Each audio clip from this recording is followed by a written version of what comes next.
how I did that right there? Mute his mic. No, Yeah. don't do that, Transformer. No, don't do that. You don't get to celebrate twice, sir. That's not what we're doing. France lost, sir. Now speak. No, he don't get to read. You don't get to allow this malarkey to happen. He was 10 toes down from France. Yes, I was. And you get to pick twice and you celebrate. No. After they went home, when we were talking about this the other day, I said Spain was going to beat them. Defense wins championships. That's not how it works. To quote, you don't get to celebrate. Quote, the 16-time world champion. To be the man, you gotta beat the man. And they did that. Man, listen. Welcome back to another episode of Format Podcast Live. Yes. As you can see, we are super excited. We just witnessed an absolute classic. We witnessed an incredible end to an incredible World Cup tournament, and we are going to talk about the final very shortly. Matter of fact, we're going to skip the quick hits because you can see, like, we're all excited here. This was just incredible. Shout out to all the members of the channel. We really appreciate y'all. Hit the like and subscribe, man. Thank you for being here. If you're watching on the replay, thank you. Channel members, y'all know who you are. We love you. Let's get right to it, man. Let's do it because this thing is serious, man. Phenomenal, amazing. It was amazing tournament. Amazing the performances by these players. Bravo to them, man. Absolutely incredible. I mean, the goalie play. Yes, the goalie play, the goal scoring. From the prolific goal scorers. Yes. The race to the end with the golden boot, everything up to this point has been A1. Yeah. And in the final, we get a match for the ages that takes 2 sessions of extra time to figure out who is the champion. Yeah. The only thing that would have been crazier was going to penalties. Right? And then that all bets are off, because the thing about Argentina, they were playing -1. Yeah. They played down to 10 men. For the last maybe 10 minutes of regulation and then into extra time. Yeah. And it mattered. Congratulations to España. I'm like, oh, we got a frozen transformer. Transformer, you're frozen, brother. Yeah, you might need it. Ooh. Well, while we wait for Transformer to come back, man. Right. So let me say this, y'all. I know that we are just a few weeks out, about a month out, pretty much from the start of the college football season. And then a couple weeks after that, it'll be the NFL. And I know that America is an American football country. We're not a soccer nation, right? Although soccer is gaining in popularity slowly but surely. I think a lot of polls have it as the number 3 most popular sport. But the fact is this, for a country that so values its sporting landscape, if you call yourself a sports fan in America and you didn't watch this World Cup and enjoy the greatness that we saw on display, capped off, won by a shootout yesterday in the 3rd place game between England and France. 9 goals? Followed 10 goals between them? 10 goals between them. 6-4, England won. Yeah. And the crazy part is it was 4-0 England at the half. And France, I don't know what they ate or drank at the break. Yeah. France came out, scored 2 immediately. And Mbappe hit 2 second-half goals. But, right now is to speak to the new World Cup champions, Spain, for the 2nd time in their illustrious football history. And when I say football, I'm talking about FUTBOL, football. If you call yourself a sports fan and you did not watch any of this tournament or you did not watch this final, you truly missed out, man. We love you too. We love you too. Thank you so much. Yeah. You truly missed out on some just incredible action. This tournament has been what we love about sports. We saw, teams and players coming together. We saw all-time great performances. We saw Erling Haaland, in his first time in the World Cup, playing for his native Norway in the Golden Boot race until he, back. 2 games ago. I mean, just going nuts. He will be back He will be back. Showing what he is on the global stage. We saw Lamine Yamal turn 19. He will be back. He will be back. He will be back. He turned 19 years old during this tournament and played an integral role, even though he only scored 1 goal, played an integral role for his country, Spain, in helping to lead them to the World Championship. We saw Kylian Mbappe. Disappointing performance for France. They didn't even get 3rd place. They were the team that I picked to win it all. They were. How do you, as a player, score 2 goals and it's not enough to help your team win? France, where's the celebration, Bruce? They took home 4th, sir. You don't take home 4th. There's no such thing. There's no such thing. But despite that, Kylian Mbappe scored 10 goals and after today's game secured the Golden Boot, which is the highest goal scorer in the tournament for the World Cup. Yeah. Now, the one thing we'll say, a lot of records were set this World Cup, but we also have to keep in mind, same thing we see in basketball, same thing we see in American football. There were 48 teams in the tournament for the first time ever this year. So more games. Looking to expand it for the next one. Looking to expand it for the next one. That tells you what this whole thing is about. Yeah. But so we just got to keep that in mind when we look at, records being set with the scoring and all of that. But at the end of the day, man, we saw just so many incredible performances from so many incredible players. Jude Bellingham carrying England on his back, helping them to get the 3rd place finish. If he hadn't had 4 goals, 2 goals in consecutive games, England doesn't get to the 3rd place finish. Obviously, we saw Messi, the guy who most agree is the greatest player of all time, continue to play on an incredible level, 8 goals throughout the tournament. I mean, we saw probably the international finish of Ronaldo, another guy in the GOAT discussion in this sport. It was so incredible. And honestly, the World Cup is over now.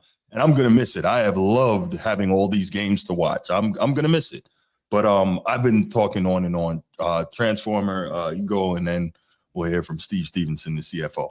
I mean, to pick up from where you just leaving off, I mean, this gave us some excitement, right? This is typically that dry part of the season where there's no basketball, there's no football, and it's just they're in like game 185th in baseball, and it's like what's going on? Like it's nothing going on.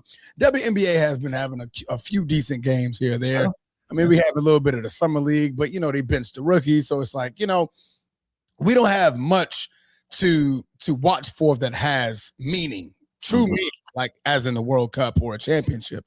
The playoffs don't start for the WNBA, I believe, until September. So they're just playing exhibition games at this point. So it was exciting, man. I mean, Argentina, in this game had the opportunity at the very, very end after having 0 opportunities for the first 106 minutes. They were completely shut out. I mean, credit to what Bruce was saying. I guess the reason why he's celebrating because he got to pick twice. His secondary pick made it. No, it wasn't that. No. Just let me finish. My bad. I'm sorry. Go ahead, brother. All right. To Bruce's point, Spain's defense was phenomenal. That Argentina they didn't have any possessions of validity the entire game. Right. It wasn't until the last 5 to 10 minutes on extra kicks that they were actually having shots at the goal. Other than that, Argentina didn't even have the ball. Every time they got 2 or 3 kicks, Messi touched the ball once, and it's out of his hands for 25 straight minutes. That Spain defense was ferocious, tenacious. They locked Argentina down. They locked them down. Just like they did France. Man. I didn't think it was possible. But hey, Kevin Garnett saying anything's possible. Facts. Go ahead, quote them Celtics, bro. Quote them. No, I'll go Kevin Garnett, not the Celtics. But yeah, man. I mean, what an incredible game, man. Emiliano Martinez. Oh, shouts to him. Man, step up to the front. If anybody deserves a pat on their mother effing back for this game, bro. That boy, I'm talking. That boy was. They have 20 shots on goal. Yeah, I think he has 11 saves. Yeah, record. All-time finals record. The record was 8. He was everywhere. He was everywhere, bro. I mean, the man had 9 fingers and was out there batting things down like he was Ben Wallace. I mean, he was. Yes. Nothing was coming in his out. Mutombo, my man, he was beating it out of there. Oh no, not today. You know, so I mean, you know, he definitely deserves a pat on the back. But Spain's defense, man, that's what won the game. That definitely is what won the game. Sneed. The defense made all of the stops, and then I want to give a shout out to the midfield for really pushing the pace and threatening and forcing Argentina's defense to have to scoop back, forcing the defense to have to move to create the opportunities. Spain had a lot of chances. The goalie was up to the challenge and made those stops, but it could have been worse. A lesser man, there would have been 3 or 4 goals easily. So a perfect game by your goalie kept the game close. Argentina pressured at the end, putting in a good fight. One of the last opportunities they had just sailed above the post. Yeah. I think just too much anxiety, pressure.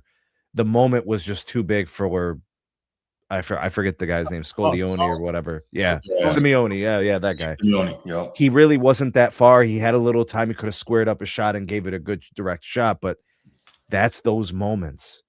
Had that have been Messi, that's a goal, but that's not Messi. No.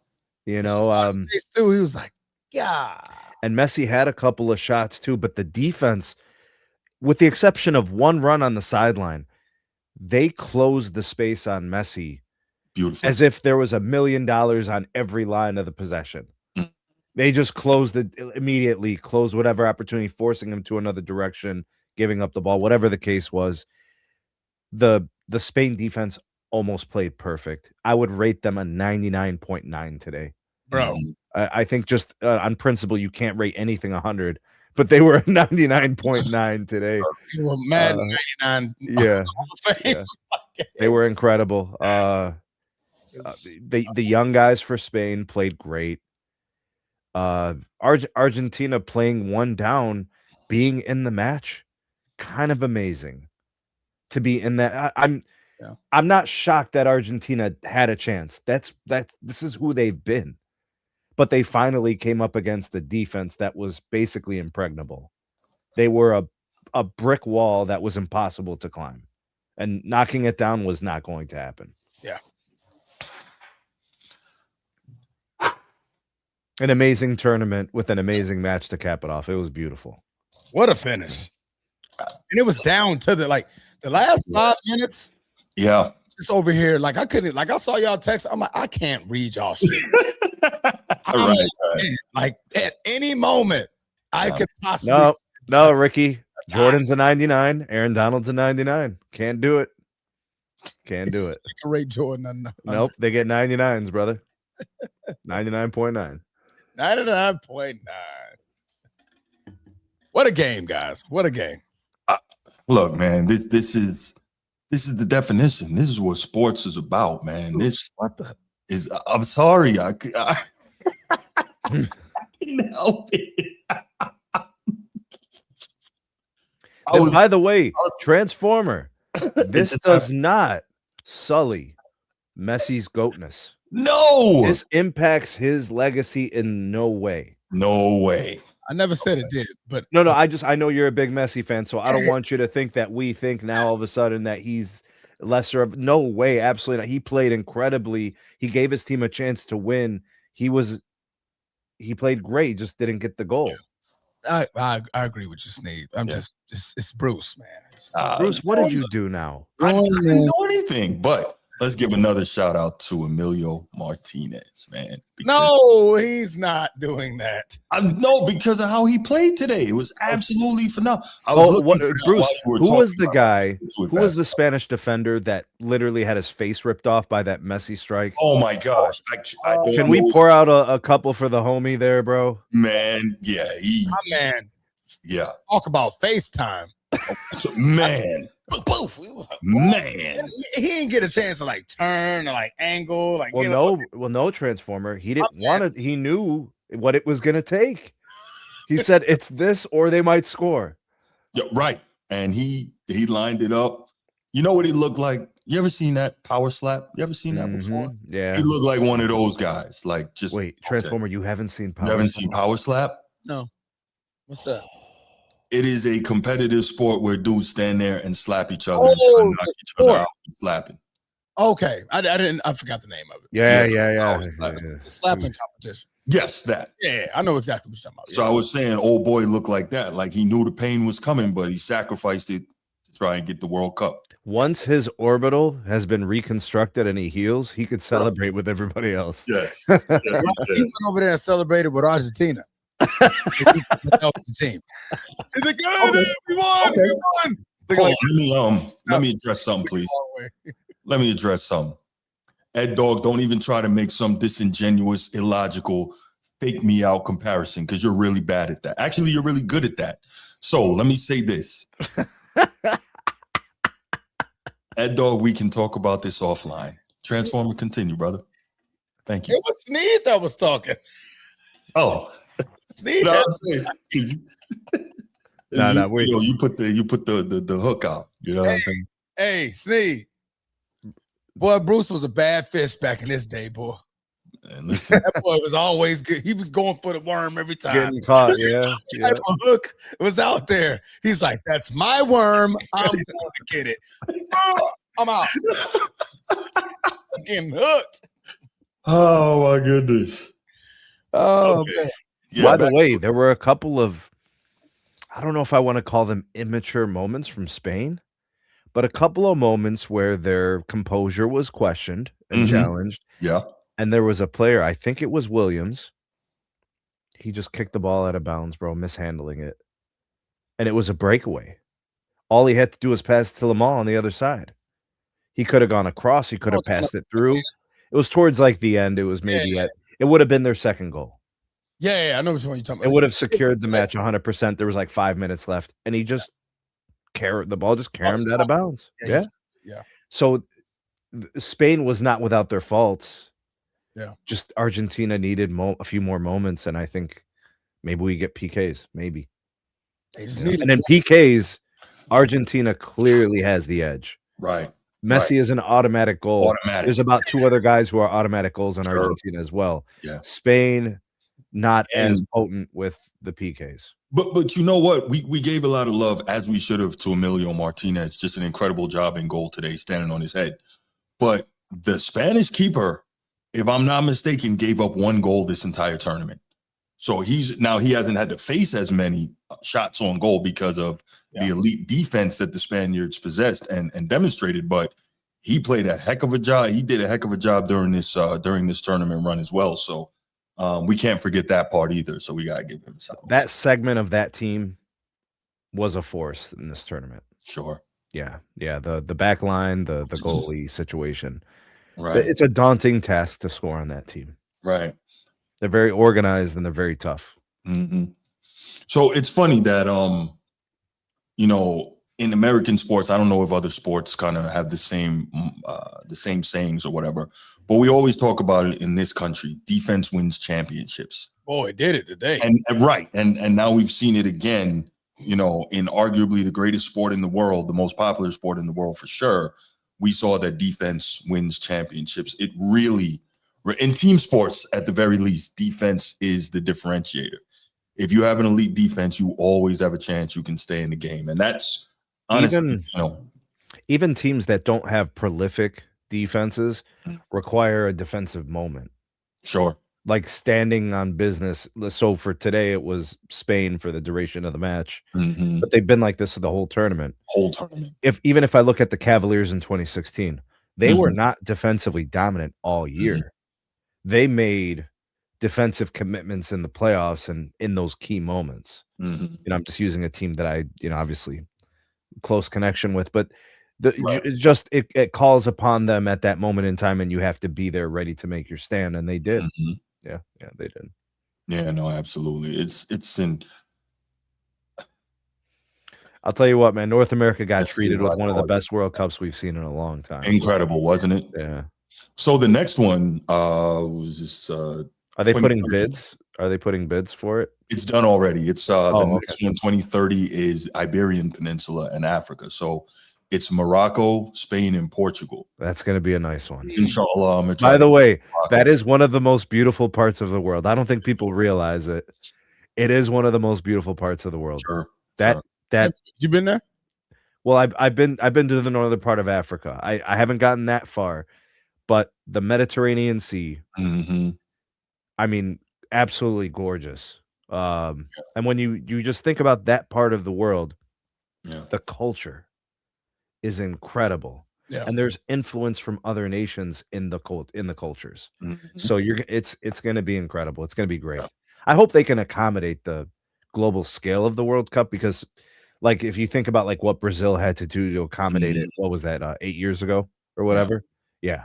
So well, I think that if they couldn't, FIFA wouldn't have given it to them, right? FIFA doesn't want anything to be crappy when it comes to the World Cup. If they couldn't handle it, they wouldn't give it to them. Well, they gave it to Brazil, and that was a shit show. Okay.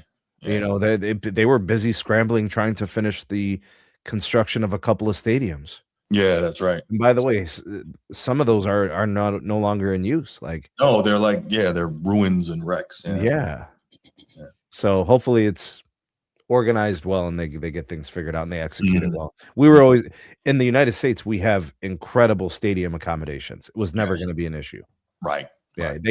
The FIFA could have literally said, let us pick our stadiums, and we would have had 40 for them to choose from. Right. Yeah. Quick side note to that, very interesting, and it's become a thing.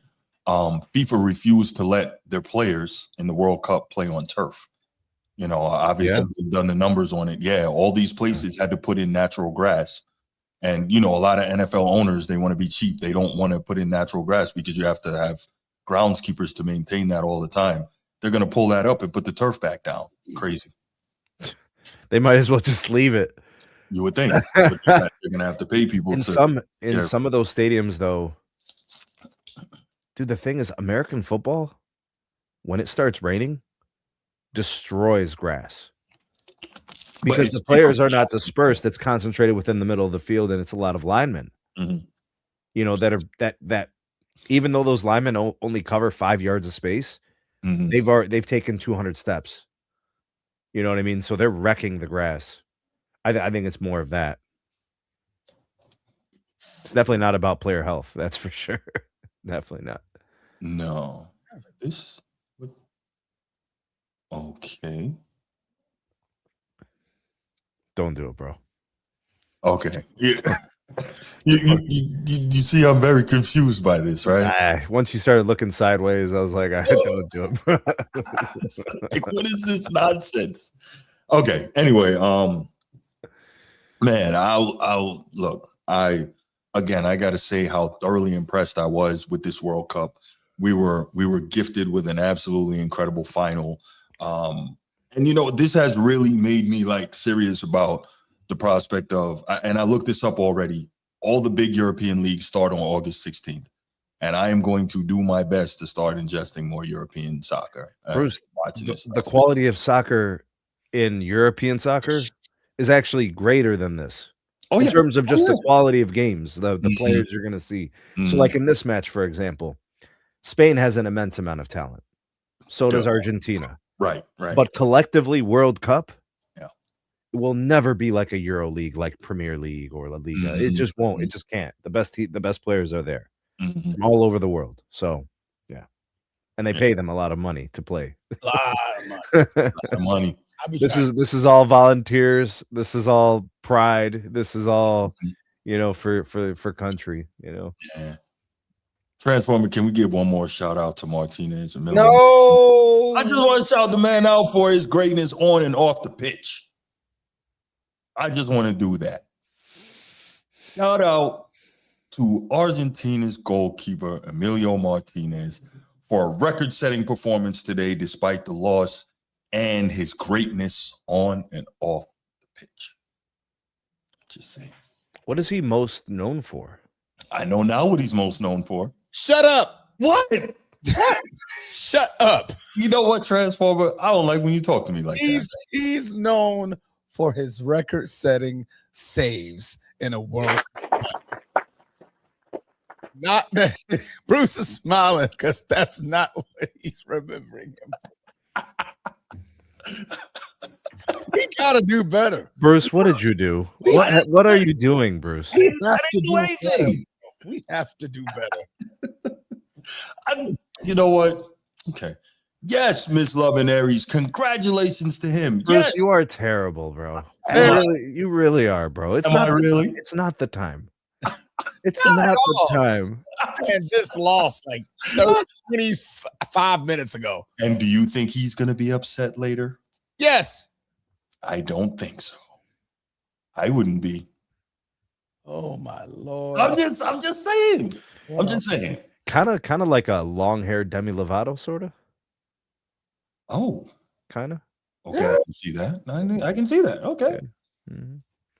Yeah. You did a good job. You did a good job. You did good, kid. You did good. Real good. All right. Yeah, I can see. Oh my gosh. All right. Anybody want to add anything before we open up these phone lines? I'm still. Oh wow, the Spanish goalkeeper got the award for well, I don't know what it's called, the goalkeeper award. He just held it up with the hand. Most definitely. Yeah. Yeah. Mine off. Mine kept making too much noise. That's awesome. I see your commander in chief is hanging the fuck out. I see. Yeah. I did this. Nobody has ever done this before. A World Cup the likes of which no one has ever seen. We'll do it again next time. I made it great again. It'll be bigger next time. Right. Nobody will ever do it again. Nobody ever top what I just did. We made the World Cup great again. They said you couldn't. We said we would. We did. Y'all are terrible, man. I want y'all to know that. Y'all are terrible. All right. Let's open it. So is he. But go ahead. What happened? What is it? So is he. But go ahead. Oh, yeah. Yeah, you get it. Man, you better chill, man. That's your CIC right there, man. Don't do that. Cotton picking. All right. 904-219-8264. 904-219-8264. We want to hear from you, man. What are your thoughts overall about this World Cup tournament? How much did you watch or not watch of it? Bro. Did you watch the final? What did you think of this game? Transformer ever gets on this show sauced up, bro, we are done. Oh, what? Finito. Everybody's getting cooked and flamed on this. Man, he might have to just remove me from the panel.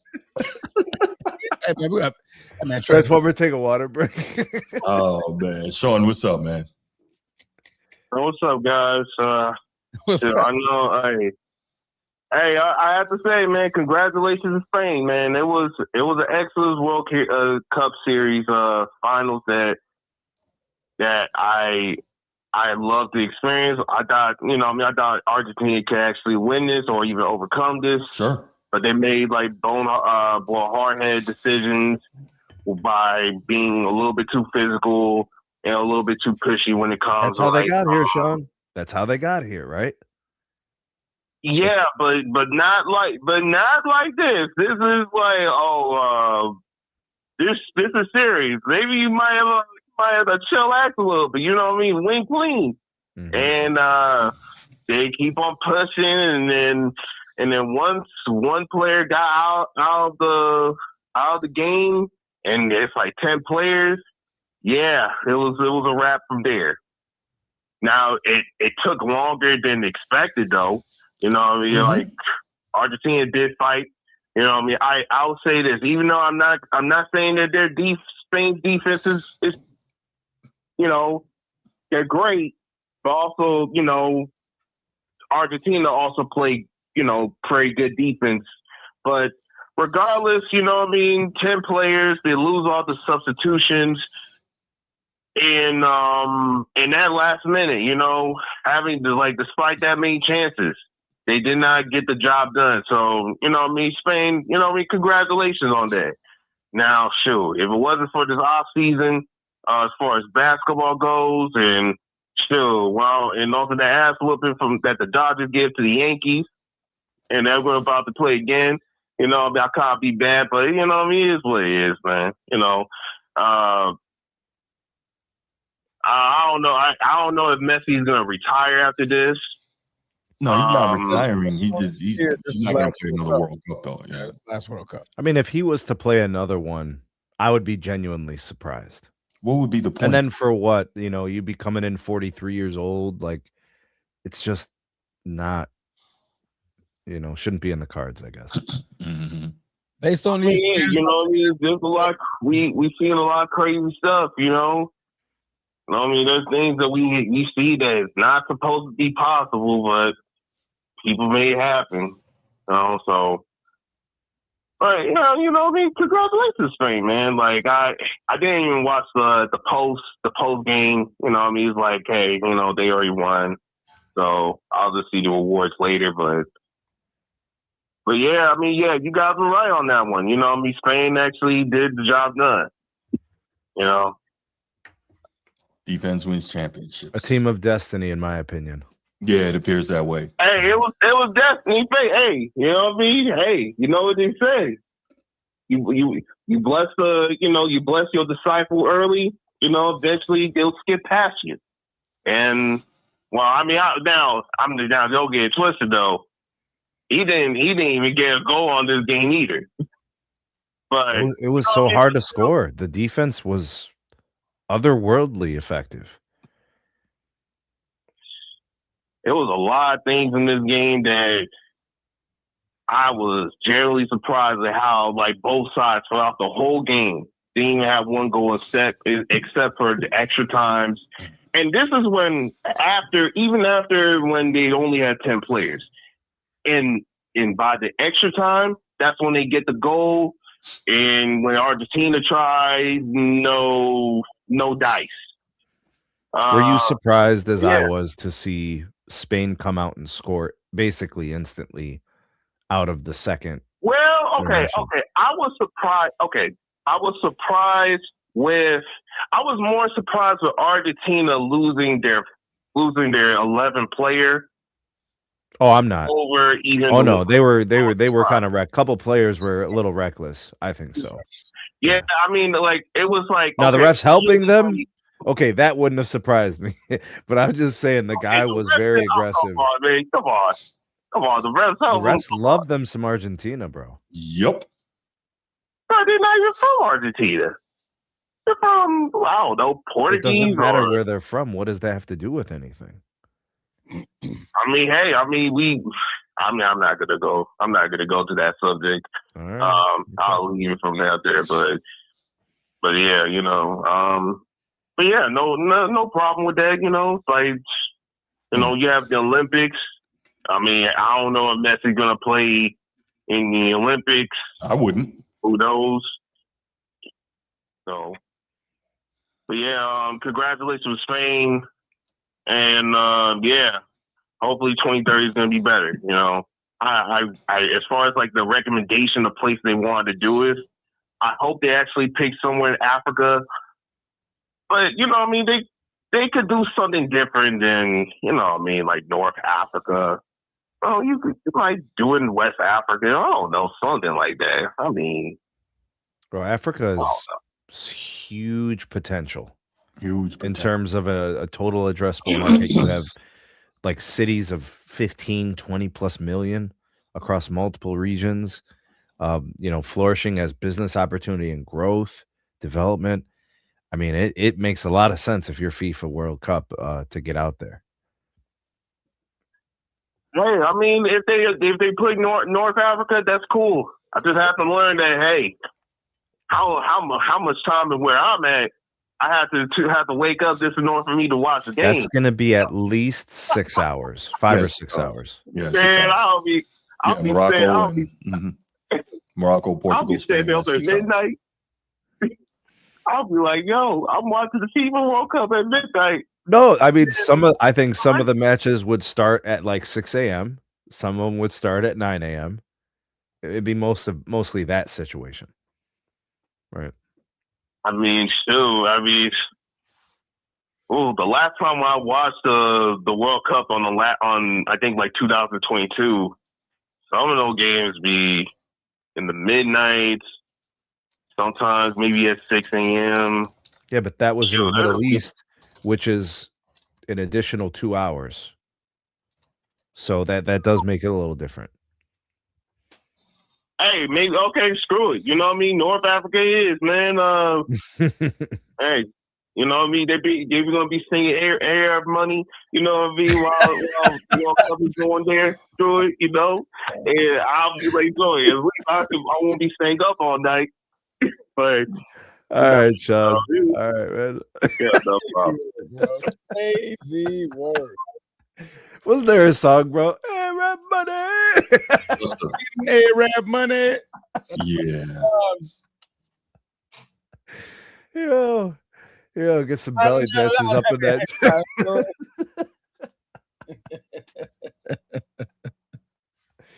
You walk into a stadium, they're playing Big Pimp.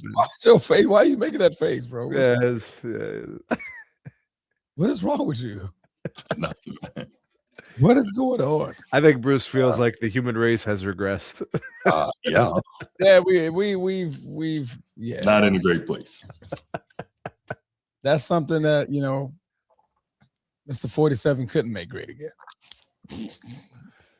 No. Keep talking about your commander in chief, bro. Keep it up.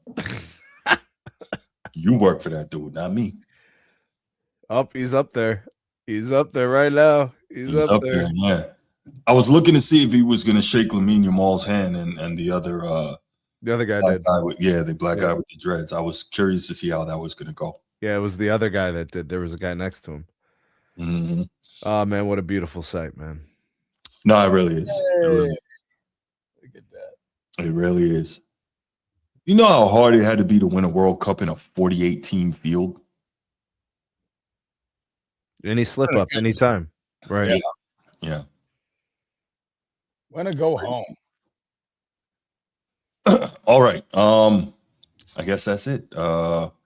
Anyone had anything else they wanted to add? Anybody in the chat? Anybody want to add anything before we move on to the next topic? Looking forward, the next World Cup, it would not be crazy to see 3 of these 4 teams in the finals here back. Like England, like Spain, like France. Argentina, I couldn't comment or speculate on. I mean, you just can't lose Messi and expect to get back to a World Cup semi or whatever. But I could see Spain back. I could see France back for sure. Possibly England, because I think Jude Bellingham is that guy. And I think Harry Kane will still be in a place where he can, He's only 23. Yeah. So he'll be getting into his prime. He'll be getting into his prime. Yeah. No, And here's the crazy part. The crazy part is Mbappe, he is going to put that World Cup scoring record like someplace nobody's going to get it. Yeah, when is his 30th birthday? That's going to be ridiculous. I don't know. See, when he was in his first World Cup, he was like, you mean Lamal? Yeah. It was that same situation, like starting really young. So I remember years ago when he scored his first goal, I remember telling my friend, I'm like, dog, he's 18. We're going to see him like 6 more times doing this. If everything plays out well and he's blessed, right? And good fortune and all those things. Yeah. I think it's 20, 21 games, 21 or 22 goals now. So like he is. And if they expand the tournament to teams, depending if they just add a team to group or if they just add groups, they might have to play another match in group play, which just gives more opportunities to score more goals, and he'll be playing against worse teams. Yeah, and that right there is not cool. What they need to do is start, and I said this in the NFL, I said this in the NBA, they need to separate out the records from when the tournament field expanded. So once you start changing rules and you start changing the conditions, it's not fair to measure everybody the same. So just like in the NBA, they do. Don't you say. In the NBA, where they say pre-merger or whatever. Well, there are some record holders in some sports who would love to see the amount of games get reduced. Yeah, their career is over. Yeah. But they would love to see the number of games reduced in the field. Okay, well, think about this. Let's say I'm an NFL running back and I rush for 2,200 yards in 17 games. Still an incredible achievement. But is that the same as rushing for, the 2,106 yards, I think it is, in 16 games? It's not. I mean, it gives more value to There you OJ's go. records and more value to what Barry did. And, I think about the 1972 Dolphins. Mm. They won a championship, and everybody says, oh, undefeated team, but they only played in 14 games. Regular season games. So like there's context to things, and I'm okay with that. Context is fine. Which is why, real quick, it's crazy to see that OJ, first guy to run for 2,000 yards, and he did that in a 14-game season. Like, that's insane. He was insanely good. Yeah. Yeah, but, they just started making athletes in 2003. Well, Yeah, only in 2003. Only in 2003. Yeah. Stopped after that. It's like, right. Yeah. Everyone before that, This it didn't happen. Yeah. Everybody else walked around with a bag with wrenches and stuff in it. Yeah. Bro, by the way, I don't know if it's my dad and my uncle, but between the two of them, like Walter Payton is it. Like when they talk about running backs, Walter Payton is it. Sure. Yeah, the discussion about running backs starts and ends with Walter Payton. I'm just like, how? What about all these? He's like, you just don't know. You didn't see it. I'm like, all right. No, he was incredible, no question. But I can't see any running back better than Barry. But that's a whole different discussion. Maybe another topic for another day. Transformer, I would like you to take this next one. I would like you to start off with that. What, Adam Silverweight? Oh, okay. Yeah. Whoa. Alien. Well. Look what we have here. Mm-hmm. Another LeBron James topic. As we inch closer and closer to a decision to be made by Sir LeBron Raymond James Sr.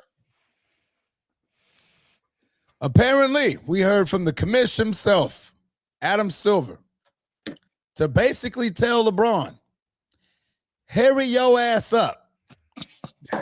Right. And make a decision. Yeah. I can't schedule the season without you having made a decision. Right. This is now drawing a little bit of pushback from they, however they want to discuss themselves, Sir LeBron fans, bootlickers, knee patters, LeBron negative enthusiasts, however you want to label yourselves. This has drawn some feedback. But for me, I see this as still being the man that holds the keys. Unfortunately, LeBron James, going on year 24, still holds the keys to the Ferrari. And Adam Silver just publicly announced it and told us all, we move when LeBron James move. Bruce, you sound disappointed.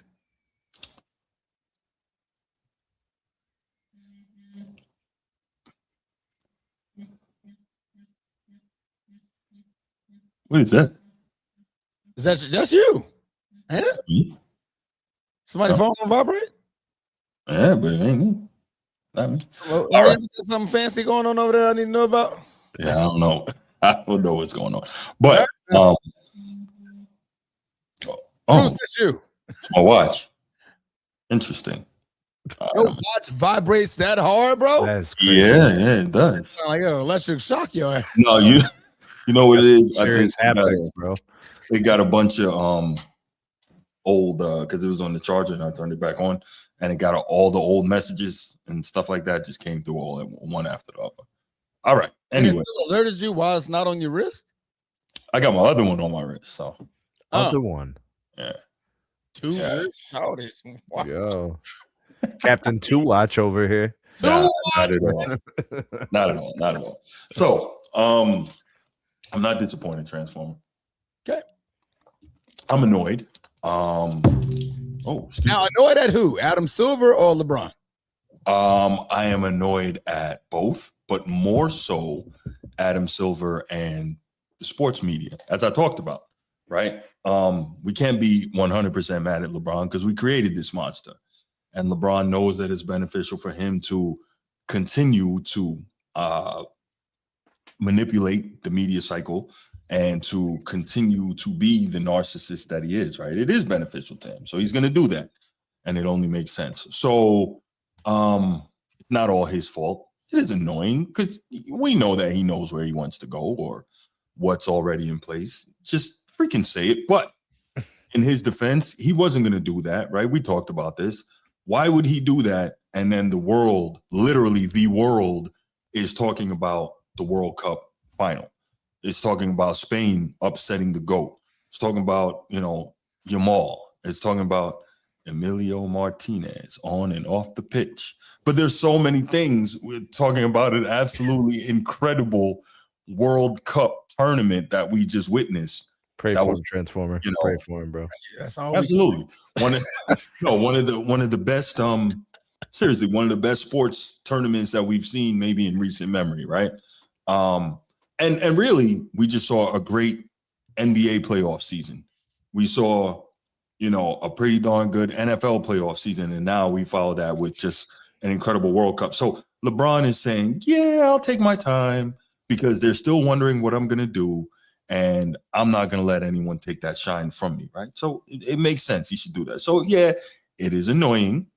It's absolutely annoying, but I get why he moves the way he moves. So we will now see if we get that announcement this week. But really, though, if you're Adam Silver, just say F that. Go ahead and do it, man. Go ahead and do it. Because at some point, you got to show this dude, you don't run anything. You got to show him. Because think about it. Here's what you do if you're Adam Silver. You're slick. You think the NBA, just like the NFL, doesn't flex games in and out? So kind of what his main options are. Set it up so that if you need to, you can set the schedule. You can get the advertisers and the networks off your back, right? But then you can go forward if you have to and flex those games out and put LeBron games in. That's what you do. But that also by making the schedule says, you don't control anything here anymore. But Adam Silver is soft. He's a lousy commissioner, and it is what it is. Bruce. Sneed. Bruce, how many years has LeBron's retirement been brewing? A thing. How long has it been in the balance? How many years? 4 or 5 years. Quite some time now. 3 or 4. Yeah. So you mean to tell me we've been trying to land this plane, the NBA, for 3, 4, maybe 5 years, and now we're gonna bail on this? The last LeBron situation, right? This is the last moment to monetize LeBron as a player, like actually in the league. And now we're just gonna bail on it? Not a smart idea. No, sir. But you didn't hear what I said. You can still flex in and out of situations, though. You can still do that. But they can do more when it's structured properly. You see what I'm saying? So if you can maximize 15 nationally televised games as opposed to flexing 9, that's a totally different ball game. You have completely changed the monetization of LeBron's retirement. Now, here's the thing that's important, because this is the key factor. If LeBron had clarity and definition to this retirement thing, the NBA would be very comfortable. The teams would be very comfortable, even owners, because remember, revenue sharing. Yeah. Every owner gains from this whole LeBron tour. I don't think people realize this, but the owners work together, and Adam Silver is on behalf of them. So this has nothing to do with LeBron without just the fact that him being indecisive or not telling people is annoying to them. They need to monetize this closing piece of his career as a player. They need to, because they've already gone 4 or 5 years into this whole retirement phase. And if they don't stick the landing, it was a waste of the last half decade. Mm-hmm. Okay. So let me address something here. And Transformer's gonna come out with his fishing rod again, but it must be done. Oh, So in the comments, Ed Dog said, "That's being a narcissist. Wow." So Ed Dog, since I know you don't look things up, let me help you. I'm going to help you, okay? I know you're not looking things up, so I'm going to help you. Narcissist, okay? According to what a narcissist is, I'm going to give you some signs of being a narcissist. 1, grandiosity. Narcissists have to be the best, the most right, the most competent, do everything their own way, own everything, control everyone. Sounds like somebody we know, but okay. Attention seeking. Narcissists constantly need attention, even just by following you around the house, asking you for things, constantly saying something to grab your attention. And validation for a narcissist counts only if it comes from others. Okay. Controlling behavior. Narcissists want, need, and demand to be in control, and their sense of entitlement makes it seem logical to them that they should be in control of everything. Lack of accountability. Narcissists never want to be responsible unless everything goes their way. They often place the blame and responsibility on someone else to maintain their own facade of perfection. No boundaries. Narcissists lack boundaries. They believe that everything belongs to them and everyone thinks and feels the same as they do. Insecurity. Narcissists perceive everything as a threat. They frequently misread subtle facial expressions, typically biased towards interpreting Bruce is covering facial everything. expressions as negative. Lack of empathy. Narcissists have very little ability to empathize with others and often lack an understanding of the nature of feelings. Can we, but no. Since I'm sure Ed Dog still doesn't get it, let me help him some more. Deflection. Narcissists make most of their decisions based on how they feel about something. They always look to something or someone outside themselves to solve their feelings and needs. Blaming. Narcissist personality is split into good and bad parts. Any negative thoughts or behaviors are blamed on you or others, whereas they take credit for everything that is positive and good. I mean, so there you go. Now, since you didn't believe me when I said he's a narcissist, maybe you'll believe the clinical definitions and examples of that. Carry on. Wow. I mean, people think I just say things, Bruce, did you just provide a diagnosis? I'm just saying, you can't provide a diagnosis if someone is not your patient, but you can point to things that are clearly emblematic of a particular condition. So I'll just say that. I mean, maybe they're all business decisions, Bruce. At the end of the day, maybe it's all just, a show and it's all just part of the business. You know who else that sounds a lot like? POTUS. Yeah, I see that. I mean, I'm with you, bro. And remember, somebody on this show said LeBron is just like POTUS. I'm just saying. Yeah. Don't make things up. It doesn't matter if you like it or not. Not calling him POTUS, by the way, because, obviously LeBron's great and POTUS is not. So, but anyway. Fair. LeBron James still holds the keys, and we have yet to find or utilize the next player to take them from him, for him to pass those on. Again, not a LeBron James problem. It's a league problem. It's an Adam Silver problem. And I believe Sneed was pointing to this a couple of weeks ago. I believe we was having this conversation to where the league is failing over and over and over again. Every at-bat, they're striking out. Every bowl, they're missing the pin. Every basket, they're missing a shot. Every ball they carry, they fumble it before they reach the end zone. They cannot figure this out.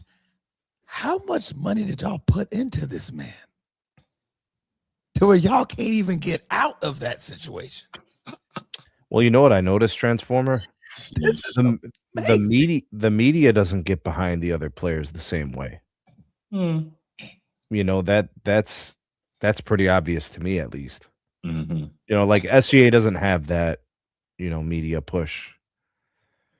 Victor Wembanyama seems to have a little bit of cachet now, right? Like he's taken a step in that respect. Joker doesn't really have it. I mean, they're accomplished. There's champions, there's MVPs. Yeah. But they don't seem to have the same media darling or attention-grabbing moments. You know, good or bad. Good business, bad business, it's all business, right? They don't seem to move like that. So they don't have the amplified impact with the media. It doesn't help that players like SGA find reasons to not be media darlings, either through their own actions because they don't want it, Yeah, or they decide to wear bras and support them as if they're helping you physically. This era, man, it's just weird behavior. When Adam Ed Dog thinks that's okay, by the way. I'm just saying. You said what? Ed Dog thinks that's okay. Well, we're in a bra? Yeah. Nah, he didn't say that, bro. Ask him about it. He thinks it's okay that people just can do whatever. Because times are different now. He told me. Okay, so we brought up SGA, we brought up Joker. I think Jalen Brunson brings a lot to the table as well. You obviously had champions in the Boston Celtics a couple years ago, so the Jaylen Brown, Jason Tatum opportunity has kind of come and gone. You know, like there's been opportunities squandered to really push these guys on a national stage. But it almost seems like if you don't push yourself, the media won't get behind you either. It's not good enough to just be really good. You have to do something else too. Yeah. You know, you have to have reasons to stand out. Yeah. You know, either one of these guys, I mean, we can go down the list of NBA players. Nobody has that push or that gift of gab, that aura as LeBron. They can't find it. They cannot find it. You see what I'm talking about? Hey, question, y'all. What's going on? I have a question. Has anyone on this show or in this chat heard me use profanity before? I would like to know that, just to catch, you know. Nope. Okay. I make a very concerted effort not to be profane. So when people say that I use profanity towards them, it bothers me because that's painting me in a very dishonest light. I just want to. Okay. Transformer. I'm here. I had to have a talk with Kobe real quick, man. I was about to say, bro, come on back, bro. Me and Kobe had to have a discussion. Yeah. We had to call a timeout. Well, I know someone in this chat who has no respect for Kobe, so it wouldn't matter. Who? You know who? Is it really like that? Hey, Ed Dog got love for Kobe. He don't have respect for Kobe. But we'll carry on. Okay. Aura, Sean, as much as you hate LeBron, the man has an aura, bro. You see it when he walks in the buildings. Really? Man has an aura. He's Mike now. Come on, man. Stop. He doesn't have to be Mike. He has aura. I've never heard anyone say that, though. See what you just did? You made this about Jordan. This ain't got. I didn't say no. Jordan. You made this about Jordan. No, it wasn't that, because I've actually heard people refer to Jordan's aura, but I never heard anyone refer to LeBron's aura. That's more what I meant. You can have two different auras. But okay, but what I'm saying, I've never heard anyone. And LeBron walks and does something. That's aura. You change the atmosphere around you when you walk in the building. That's an aura. I'm just saying, I've never heard anyone say that. That's all I was saying. But you know what? You're right. I shouldn't have brought up Jordan because it wasn't necessary. Because of what you just did. Because somebody apologize. Well, something that Jordan had. He's taking something from Jordan. Oh, he has an aura now. Jordan has to have. Kobe had an aura. Yeah, people actually talk about that. They talk about LeBron's aura. I've never heard that. Just call them net huggers. Every time somebody says something good about LeBron, the knee pads are out. We've gotten to a point where we can't. I don't think we use nut huggers yet. That's the first time.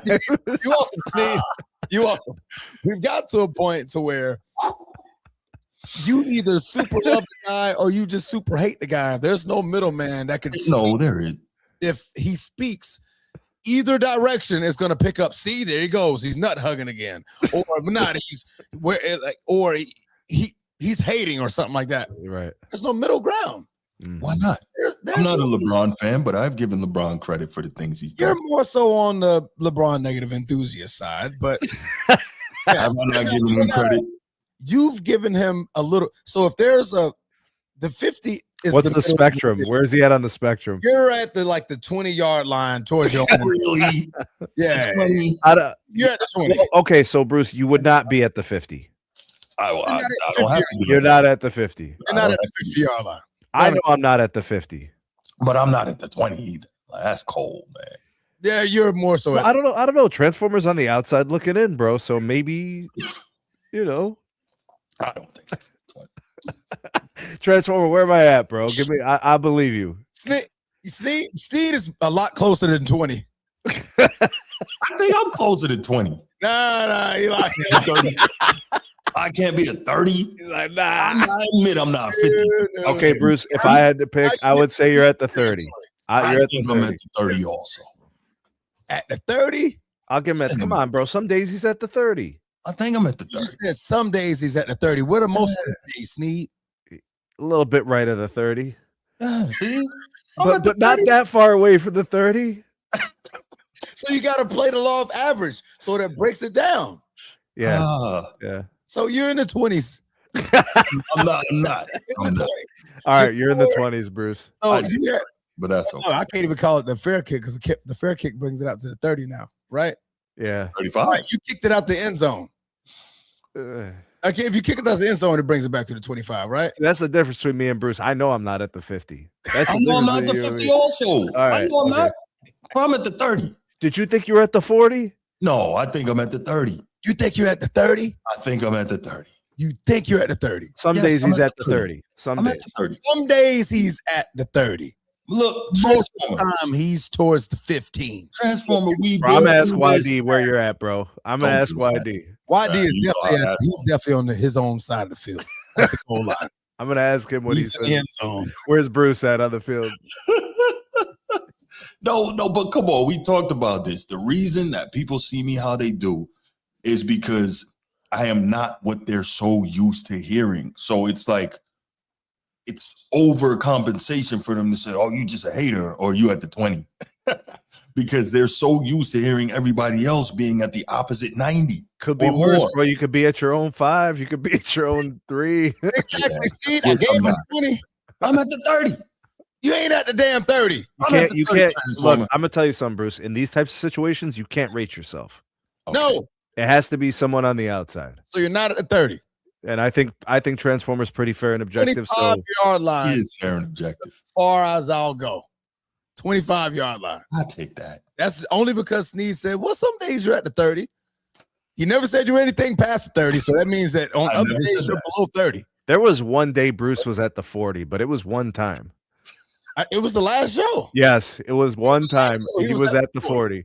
Matter of fact, I would damn near say 50. He was. I didn't want to take it there, but I kind of was thinking the same thing. He didn't say not one negative thing. And you got mad at me when I pushed you back on that, bro. You know, I mean, I thought I had a very good point. You were being too nice, bro. It was weird. Wow. You're being too nice. From the teleprompter. Yeah. I gave you a teleprompter. If Transformer told me I was at the 30, I would actually understand. I would say, all right, so be it. Caller from California. Who's this? You're not calling at the right time, but I'm gonna take your call. What's up? Oh, what's up, man? I saw the number at the bottom, so I just hit it on feed out, man. Okay, all good. What you got? What's up, man? This is Mike, gentlemen. How y'all doing? Hey, Mike, what up? All right, I'm confused, man. Like Transformer, I can't wait to talk to Transformer when it's football season because we're Packer fans. I just wanted to just put this out there. I want to get his take on Jordan Love. I want to get his take on Jordan Love, but that's down the line. I'll call. When we get to football, okay. But anyway, back to this. I'm confused as hell. All right. Because you guys are talking about this 50-yard line, whatever, as far as like, being non-partial or objective. Okay, what is, if we're being honest about the things that we see LeBron do, right? People call that hate. So we can't. Some do. We can't talk about the fact. Okay, so something Steve said earlier when he was comparing, the new stars like Wemby and Jokic and Shai Gilgeous, right? Mm-hmm. And saying that they don't move the needle. Well, isn't that kind of by design? Like, are we forgetting the fact that this dude has people, that works under his agency that kind of pushes his narrative forward? Wow. I mean, people in the mainstream media even says that he, really cares about the narrative and all of that stuff. So if we point attention to it, we're hating. And then when we compare LeBron to the other all-time greats, okay? So we're talking about the elite of the elite here, right? So we're talking about the Magics, the Kobe's, the Jordans, people of that ilk. We never seen anybody even try to do this narrative stuff, It was all on the court. And so the things, I think one of the main criticisms that I see people have of LeBron, whether they hate him or not, is the fact that a lot of things off the court that he's manipulating that sway opinion about him on the court. And then Mike, when you look at his play, it's not adding up, right? Mike, real quick, Mike, yes. and then you can continue. I just want to throw this in there. Objectively speaking, a lot of what you're saying is true. 99% of folks, or I don't know if I should say 99, but like 90% of folks that will say they don't approve of certain things LeBron does, they actually don't hate him.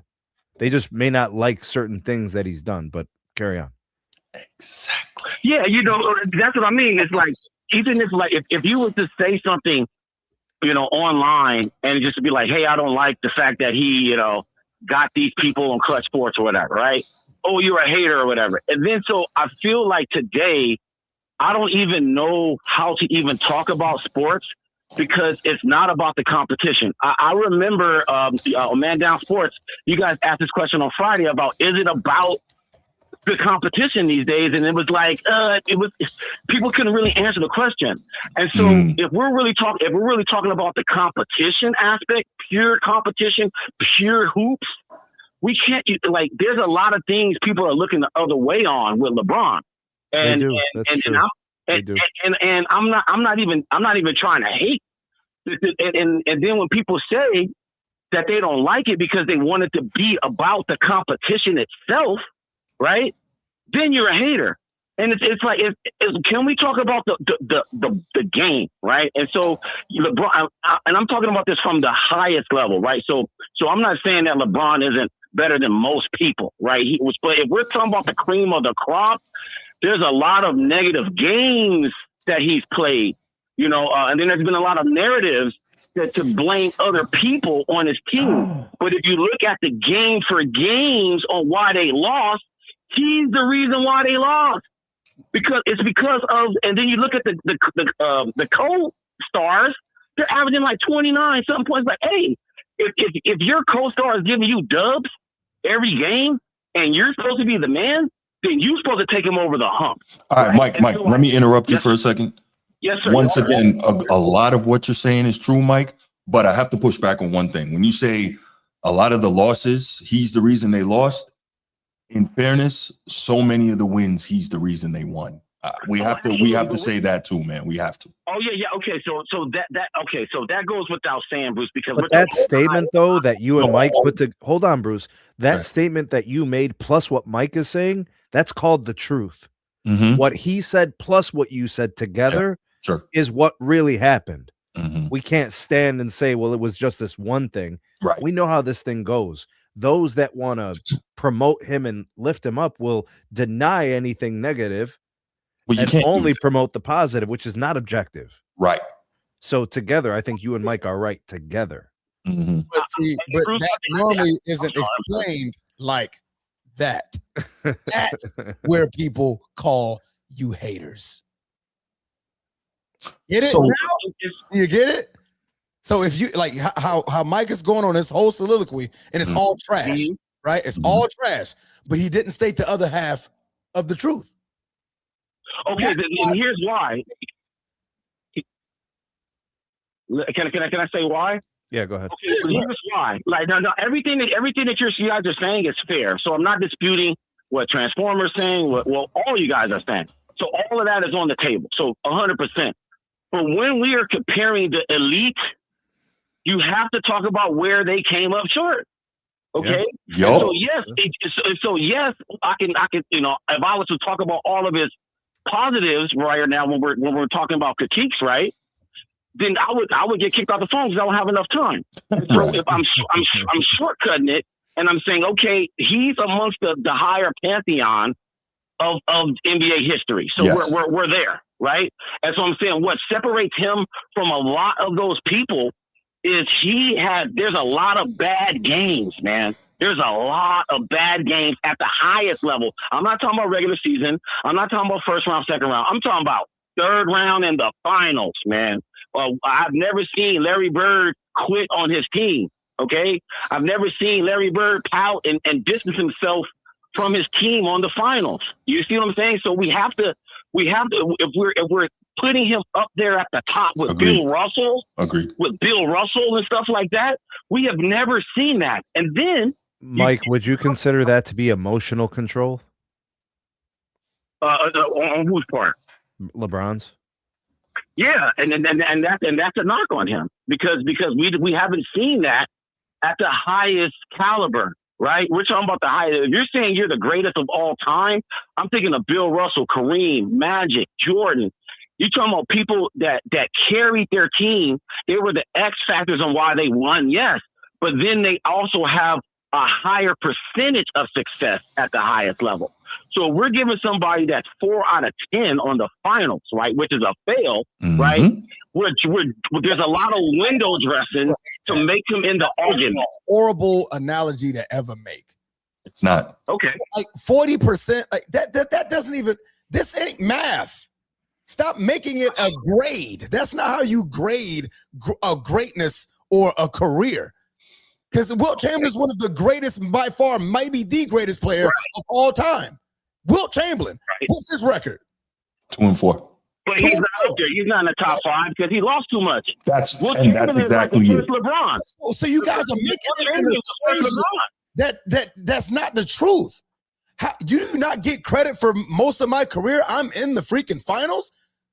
That means I'm surpassing my competition over and over and over and over and over again. Because what you guys want to do, you want to limit it to the one guy that went 6 times and went undefeated. Why? No, nobody's limiting it to that. The Magic. Magic went 8-1 and 5. 9 and 5-4. Right. Okay, look. Kobe. What's Kobe? Kobe's 5 and 7. 5 and 2. 5 and 2. There we go. All right, Mike. He went 7 times. Mike, we got to move on. But let me help you land. Let me help you land the plane real quick. This is something I want to say. As someone who has been called a LeBron hater for many years, I'm going to tell you why you get called that. And I know I had to really sit down and think about it. The reason why is very simple. If you look at sports media, mainstream sports media, most of the independent sports media, and talk to so-called basketball fans, you are inundated with nothing but LeBron praise and glaze. I've said it time and time again. They act like LeBron heals the sick, raises the dead, and walks on water. So when anyone such as myself or maybe yourself or people like us give the opposite side of the coin, it's such a shock to the system of everyone who's used to hearing the praise and glaze that it comes off as hating. That is what it is. I've been there. I know. I did the thinking. I did the science. That's why people say you're a hater. But I appreciate the call, Mike, man. Save the number, lock it in, and make sure you call him back, bro. Yeah. Praise and glaze is diabolical, man. Hey, man, much love, y'all. Peace. I appreciate you, man. Appreciate the call. Bruce, what up? Hey, man, you had to get that man that run down at the end of the damn. What you need, Bruce? Hey, man, don't try to rush me up. Hey, man, let me. Okay, I'm in here, man. All right. You calling trying to talk about the last caller, man. Leave that man alone, man. Hey, listen, man. Get man, because Adam Silver just basically bow down to the Alpha and the Omega. Man, we just did. Basically bow down to a person who nobody. Bruce, no, that's the truth. See, this is why. That's the 20. That's the 20-yard line. That's the 20-yard line. Because where did Bruce just lie? The man called in talking about the Alpha and the Omega. Come on. Did he lie? That's what that is. Did he just lie? Yeah, he called him the Alpha and the Omega. That's a lie. Did he just lie? Yeah, he called him the Alpha and Omega. That's a lie. Yes. Yo, He didn't lie. So he started. Go ahead. Keep cooking, Bruce. He basically just bowed down and kissed the ring. Basically, that's what he basically did. No, LeBron. LeBron's not the Alpha and Omega no more. He's the Anunnaki. The It's what? something different from a different galaxy. Japan. He's the Anunnaki. What's that, Japanese? I don't know what that is. So listen, he basically proved that LeBron is the most powerful man in basketball. That's all he's saying. This man is basically calling out LeBron, talking about he needs to hurry up and make a decision. Adam Silver, how weak are you for doing this? You can't make a schedule without LeBron. Goddamn consent. Oh, the truth is coming to light at the end of his career, isn't it? You basically telling us didn't want him. Oh no, there's more truth coming out. Don't worry about that. LeBron is an in-app commission. He's a underboss. I think LeBron is definitely an underboss in NBA folks. I can see that. Adam Silver to basically listen, and I like how LeBron is holding everybody hostage too. He's holding the league hostage. He's showing who's the big dog, who's the Anunnaki. Understand what I'm saying? The Alpha and the Omega. So let me stop you one. Let me stop you 1 second, Bruce, and then you continue. So you see this kind of talk is what people are so inundated with. Why they call people like me a hater. Carry on. Hey man, it's just a beautiful thing that LeBron is still needed. Basically, that's what they say. He's still the face of the NBA. LeBron James at 42 years old, basically still the face of the NBA. For him to come, he ain't call out nobody else, even though nobody else like holding out or nothing like that. I guess. Well, it's actually not LeBron; it's LeBron's retirement. Yeah, you got James Harden, you got DeMar DeRozan, you got other guys that's out there. But goddamn, Adam, woo, kiss the ring, baby. It's a beautiful thing, and this goes to for a player that nobody claimed they want. They talking about Rich Paul and them all in the media, spewing false narratives about people wanting them and nobody truly want them. Trust me, people want them. Teams are coming out talking about they made their pitches. Hey man, how much they trying to pay him, Bruce? How much they trying to pay him, Bruce? Don't change the question. The thing they want. Because people want a lot of players for $1 million.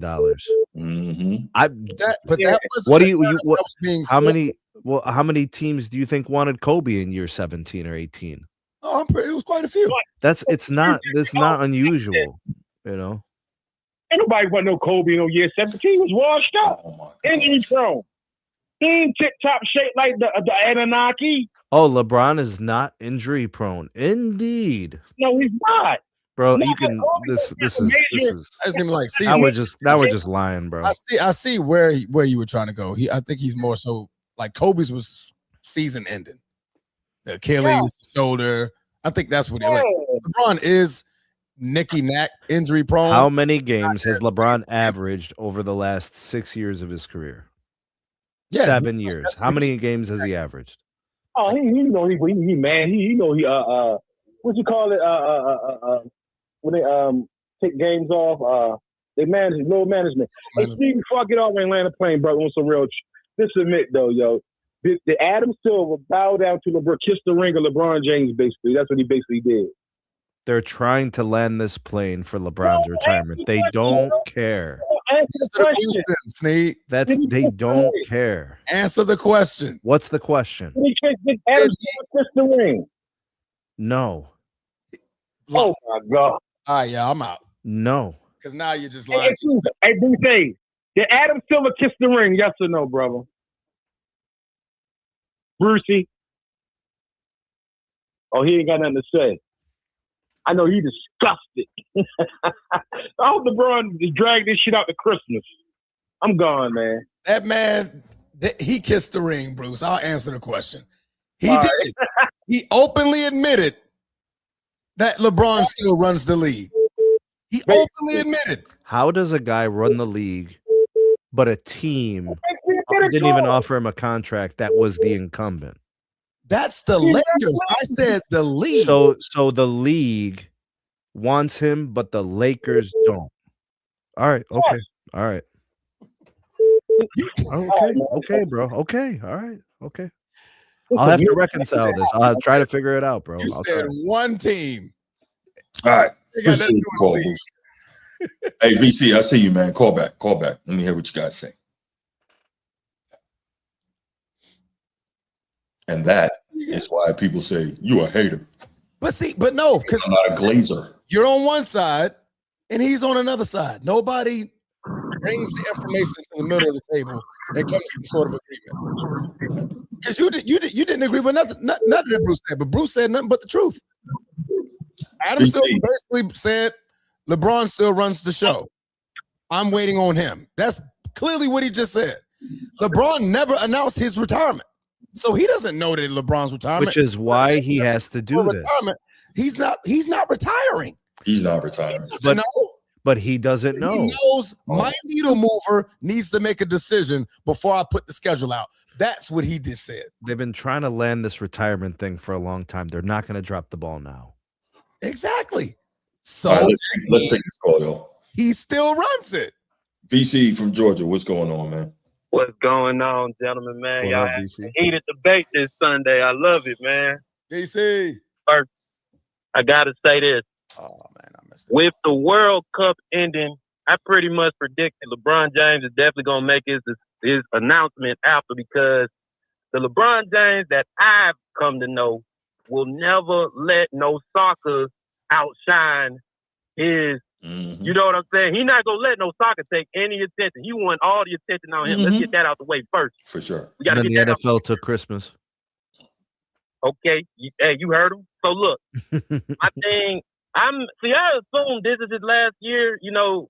But at the end of the day, he's not saying it. But with Adam Silver, I'm not gonna lie, man. My pride, if I'm him, my pride wouldn't allow me to talk like that about LeBron, man. I'm sorry. My pride, I'm too prideful. I couldn't say nothing like that. Because it looked weak. It looked very weak, in my opinion. But I did understand, because at the end of the day, if the big news is that you're retiring this season, we got to make sure that whatever team you're going to, opening week, we need a LeBron James game that week, Christmas. So I completely understand it, man. You have to build your schedule around him. Now, the way he was talking, like he was bowing down, so I wouldn't talk like that. But I do understand, hey, man, like, it obviously is going to be, it's not the mover and the shake. I wouldn't say that, because you have a lot of other stars to push out.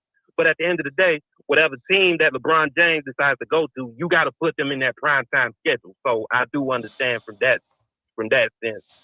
But man, as far as him being the man, still being that big majority of the league, the funny thing to me is that the whole, before, you know, TNT and all these dudes got out the way, they said TNT trashed the product, all that stuff. We trashing the new players. But what I come to notice that with Shai Gilgeous-Alexander, the way the media, the current media, was trashing him and his team, we're all to talk about trashing the product, man. So I don't know, man. Like, it's just funny how they pick and choose. You know what I mean? Like, kind of like what you were saying, Bruce, man. If you're not talking what the corporate media is telling you that, hey, you need to talk positive on this, then anything else is just you're trashing the product, man. It's disgusting, dog.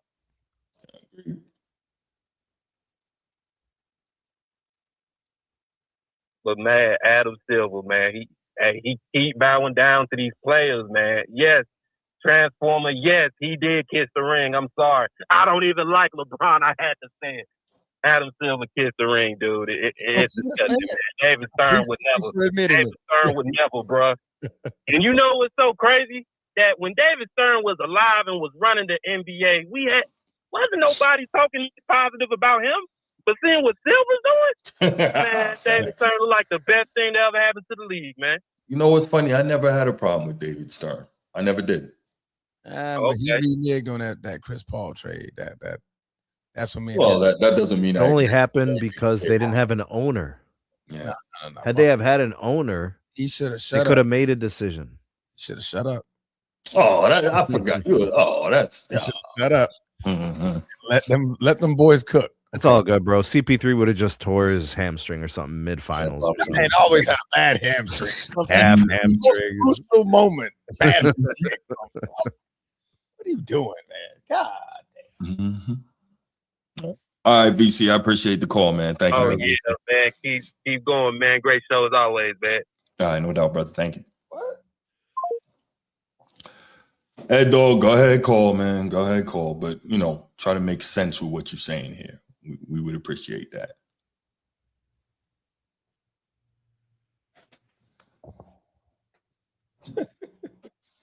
Oh, boy. Here we go. Thank you for calling the Format Podcast. Who's this? Yeah, whatever. Let me say hello to everybody on there. Everybody, let me give a shout out to Baltimore Bruce. Bruce, you was cooking, bro. Straight up cooking. I'm gonna give you your flowers, man. If I ever see you in Baltimore, I will buy you a beer or something like that. You ain't going to Baltimore. But anyway, hush up, Bruce. Be quiet. Anyway, now the last guy called VC, he was half and half on the fence. Baltimore Bruce, he was on the other side. But that caller that was before Baltimore Bruce, man, he told a freaking lie. You sit up here and said that he said he never seen Magic Johnson or Larry Bird do anything crazy and stuff like that. We saw That's not what Larry he said. Bird. That's not what he said. But go ahead. Okay. But he talking about, man, he never cost. What did he say, Bruce? Because I'm pretty. He said he didn't see those guys quit on their team. That's what he said. Okay. They was in their emotions. They was in their emotions, though. We all remember why they called him Tragic Johnson. We do remember that, don't we, Bruce? We do remember that, right? Sure. We do remember that. I remember him being above 500 in the NBA Finals. Okay. And we also remember Larry Bird throwing the ball across half court and walking off the court, not shaking the Detroit Pistons' hand also. We also seen the Kevin Olajuwon punching people without looking. But anyway, all I want to say is, I don't know what that has to do with anything. This is a crazy call. And then also David Stern, God rest the dead to David Stern, but he also let's remember in the era that he was being a commissioner, they was doing crack and snorting cocaine in that era. But anyway, I just had to throw that out there. But real quick, hold on. I'm gonna let you continue in one moment. They doing Percocets and prescription meds now, bro. What's your point? Exactly, but you see what Ed Dog does, right? The classical lazy thinker move. Immediately, I'm still talking. Don't make me mute you. I'm still talking. The first thing Ed Dog does is call in and start denigrating whatever he doesn't like. Why does he never keep it to what he's trying to speak to? Immediately denigrate, take shots. That's the lazy thinker move, but that is also the LeBron fan move. Coincidence, LeBron fan uses lazy thinker move. Carry on. You call it lazy all you want to. I didn't lie. Oh, it is lazy. But go ahead. It's not a lie, though. It's very incomplete, but go ahead. But it's not a lie. But that's all I really wanted to call in and say. I'm giving my flowers to Bruce. Baltimore Bruce, actually, not you, Bruce. Sorry, not you. Is it not you? Hey, but look at this. But people get mad when you send them the Shawn Michaels meme. Okay, you know what? Goodbye. I hit dogs holler, I guess. I didn't even say a name. I was just saying. Anyway, shout out to Emilio Martinez. All right.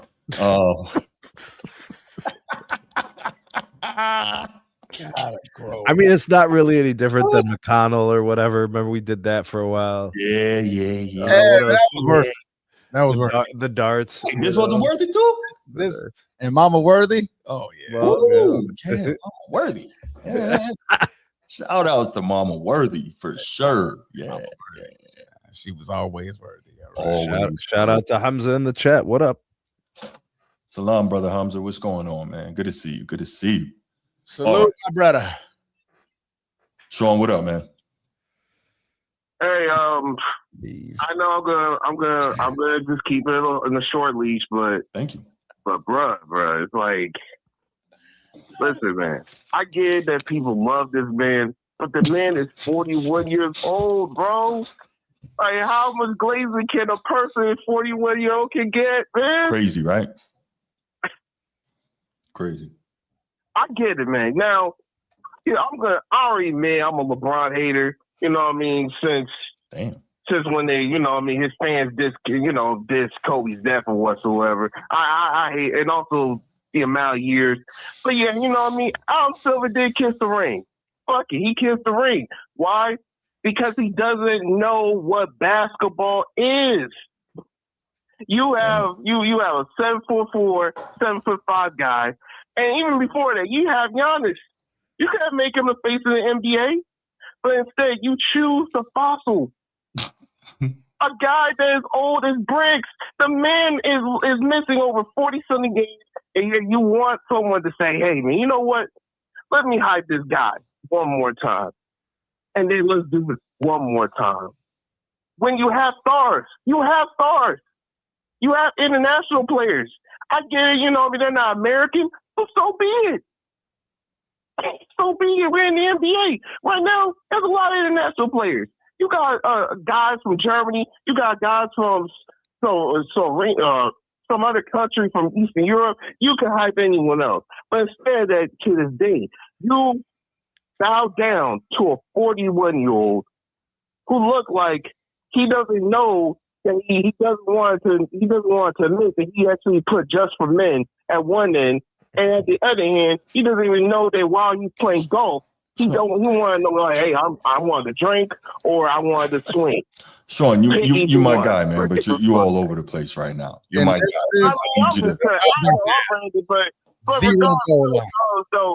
That's not me. You see, like, that's not me.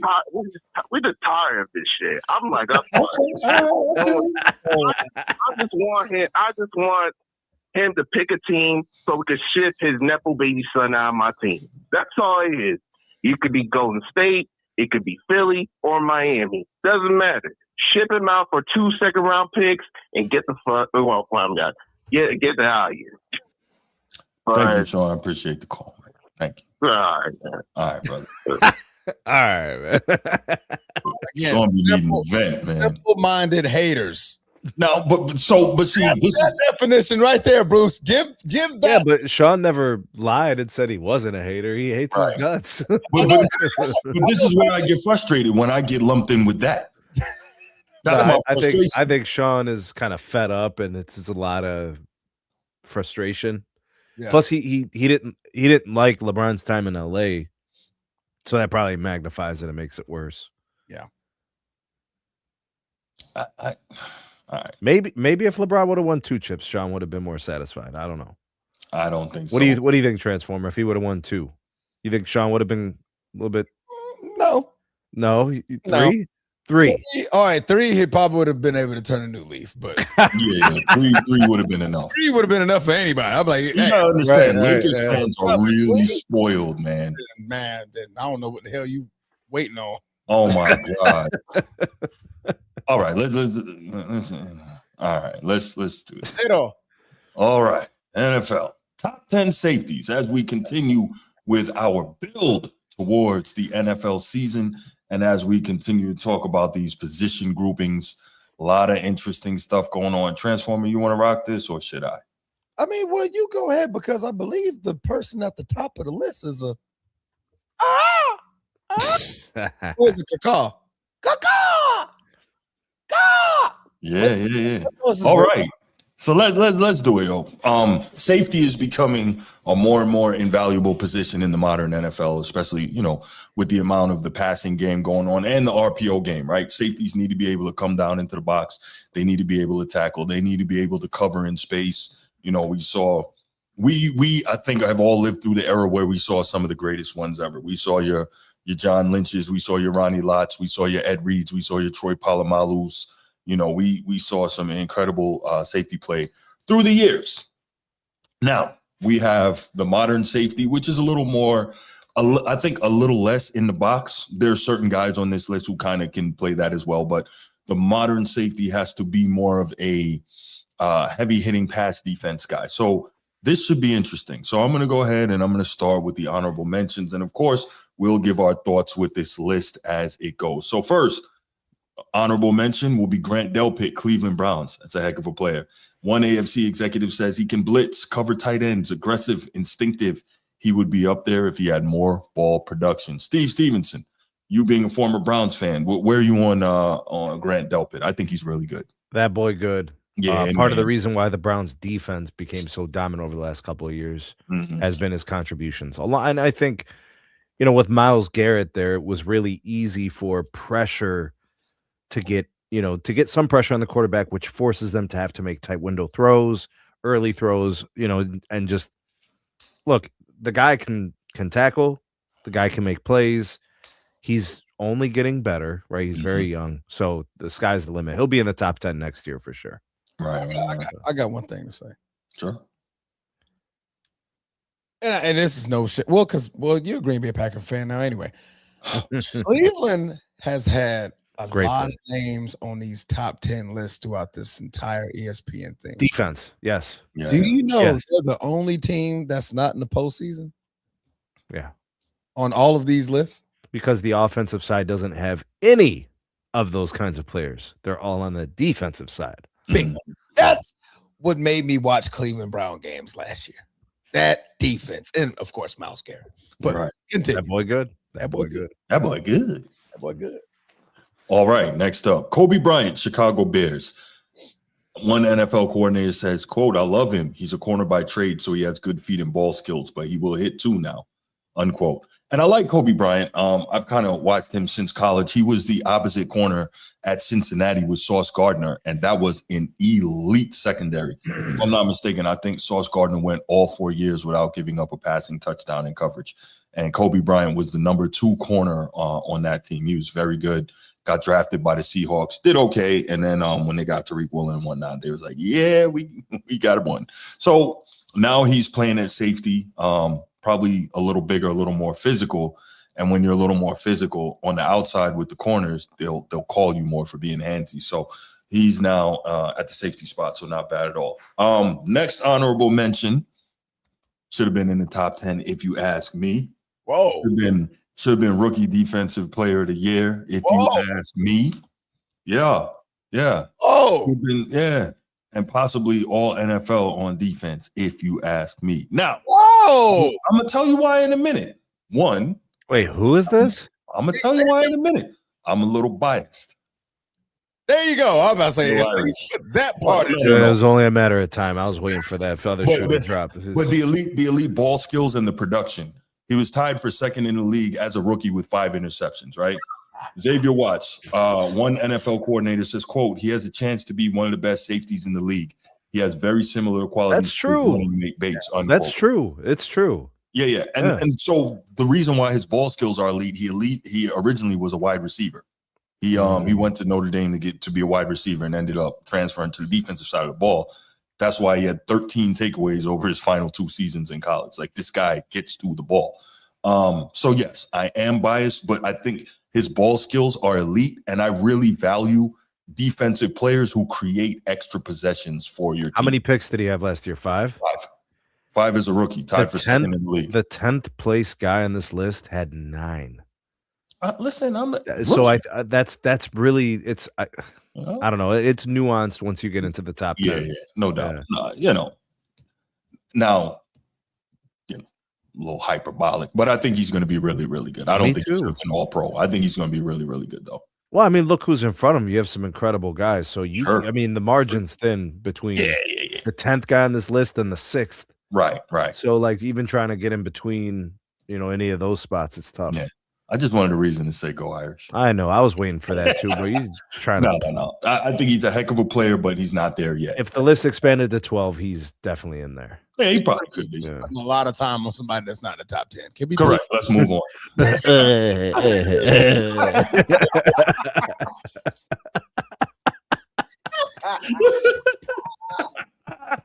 No. Next honorable mention: Trayvon Moore, Carolina Panthers.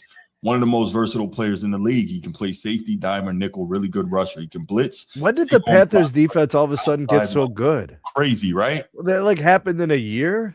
Really fast. Top 10 picking. Man. That shout out to that coaching staff, man. They're doing their job out there. Mm-hmm. They're doing their job out there. Yeah, absolutely. All right. Final honorable mention, Jalen Petrie, Houston Texans. That's another defense with a lot of studs on it and obviously is being coached up extremely well. He's a nickel who can play safety. Don't think he gets nearly enough credit. Would love to have him, says one NFC scout. Yeah, he's good. Would love to have him. Yeah. Yeah, Houston just has dudes all over that defense. I think we can all agree on that. Yeah. All right. So, number 10. Kalen Bullock, Houston Texans. Didn't we just finish talking about the Texans? Yes, we did. Okay. Bullock is one of the brightest young ball hawks in the league. Lined up for 8 or more yards downfield, 87% of the time last season. 9 interceptions over the first 2 years of his career got the attention of voters, several of whom put him in the top 5. Just quick note, 9 interceptions over his first 2 years. Xavier Watts has 5 as a rookie. I'm just saying. But no, this guy really good. You know he's coached well. You know he understands football tape and scheme. You know he's always going to be in the right place, making the right place. So yeah, shout out to him and good player. Any issues with him at 10 here? No, not at all. Awesome. Kirby Joseph, Detroit Lions. So 20 interceptions and 35 deflections in 52 games. That's crazy. 35 PBUs. He's really consistent. Games. Really, like week to week, very impressive. So happy when he got hurt. Yeah, I love to see guys. Wow, damn. Was happy about the his inability to perform against the Packers. Right. His availability during the game. Yeah. How about you say that? Yeah. That's what he meant. We work together on this. Yeah. Right. No, I love to see defensive players who are always near the ball. And I think a bulk of these really good safeties on this list, those are the kind of guys, right? Whether they're in the box making tackles, whether they're in pass breakups and those types of situations. A really good safety is everywhere you need them, like a Swiss Army knife type. And we'll see more of that as we go on. Bruce. What's up, man? Time out. What up? Time the F out. What? Time out. Okay. Sneed. Look at this thumbnail. What's thumbnail? Thumbnail for the topic that we're on. What is going on there, bro? What is?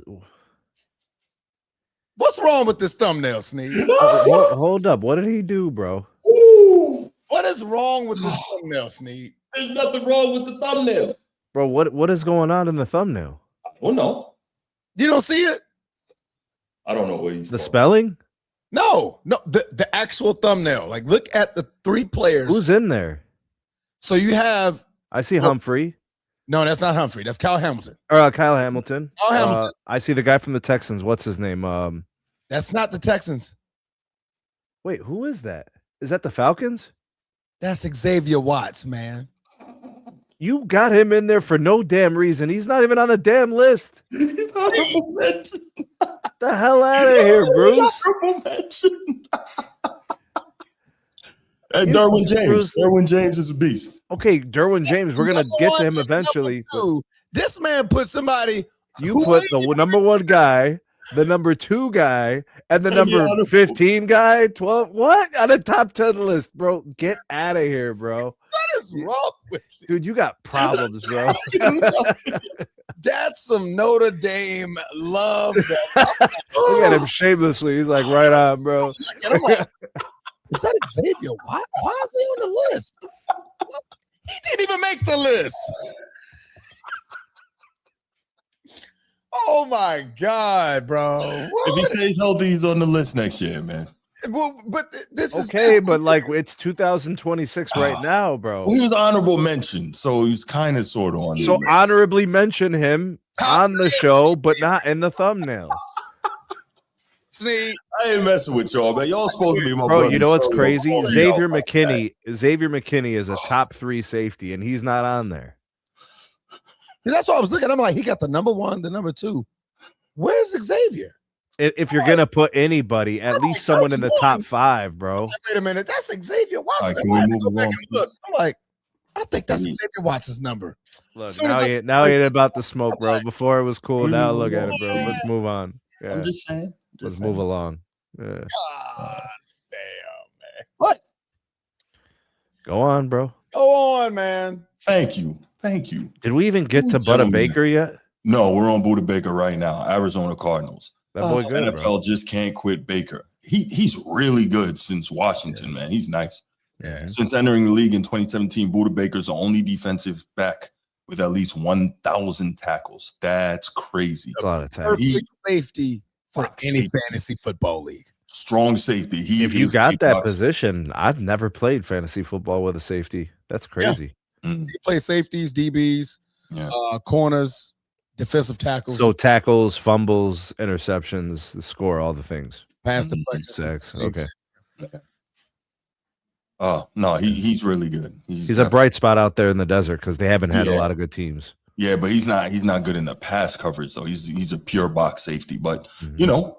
Well, that puts him in the right spot, right? You got him in the back half of the list and not the top half. All right, Antoine Winfield Jr. at number 7. So good. So good. Yeah. And, you know, we transform into, we get a lot of Tampa Bay games here. Yeah. Really good. Let's see. Produced a 22.9% ball hawk rate, 8 pass breakups on 35 targets as the nearest defender, along with 2 picks and a sack. Very good. Very good. He's not going to blow you away in any one category, but an outstanding all-around safety. And sometimes, you know, normally I'm a guy that prefers somebody to really lock in and master one thing instead of trying to do everything. But football is a little different. And if you got a safety that can cover a lot of ground and do a lot of things, for instance, you know, Ed Reed, the guy who I believe is the best safety who ever played, he could do it all. So I think there's value in having that versatility. Nick Emenwari, Seattle Seahawks, he's really good too, man. That dude can run, he can tackle. He can, say again, Transform. They got some bros over there, yeah. Don't they? Man, they definitely. Where'd he go to school, Bruce? Defense. South Carolina.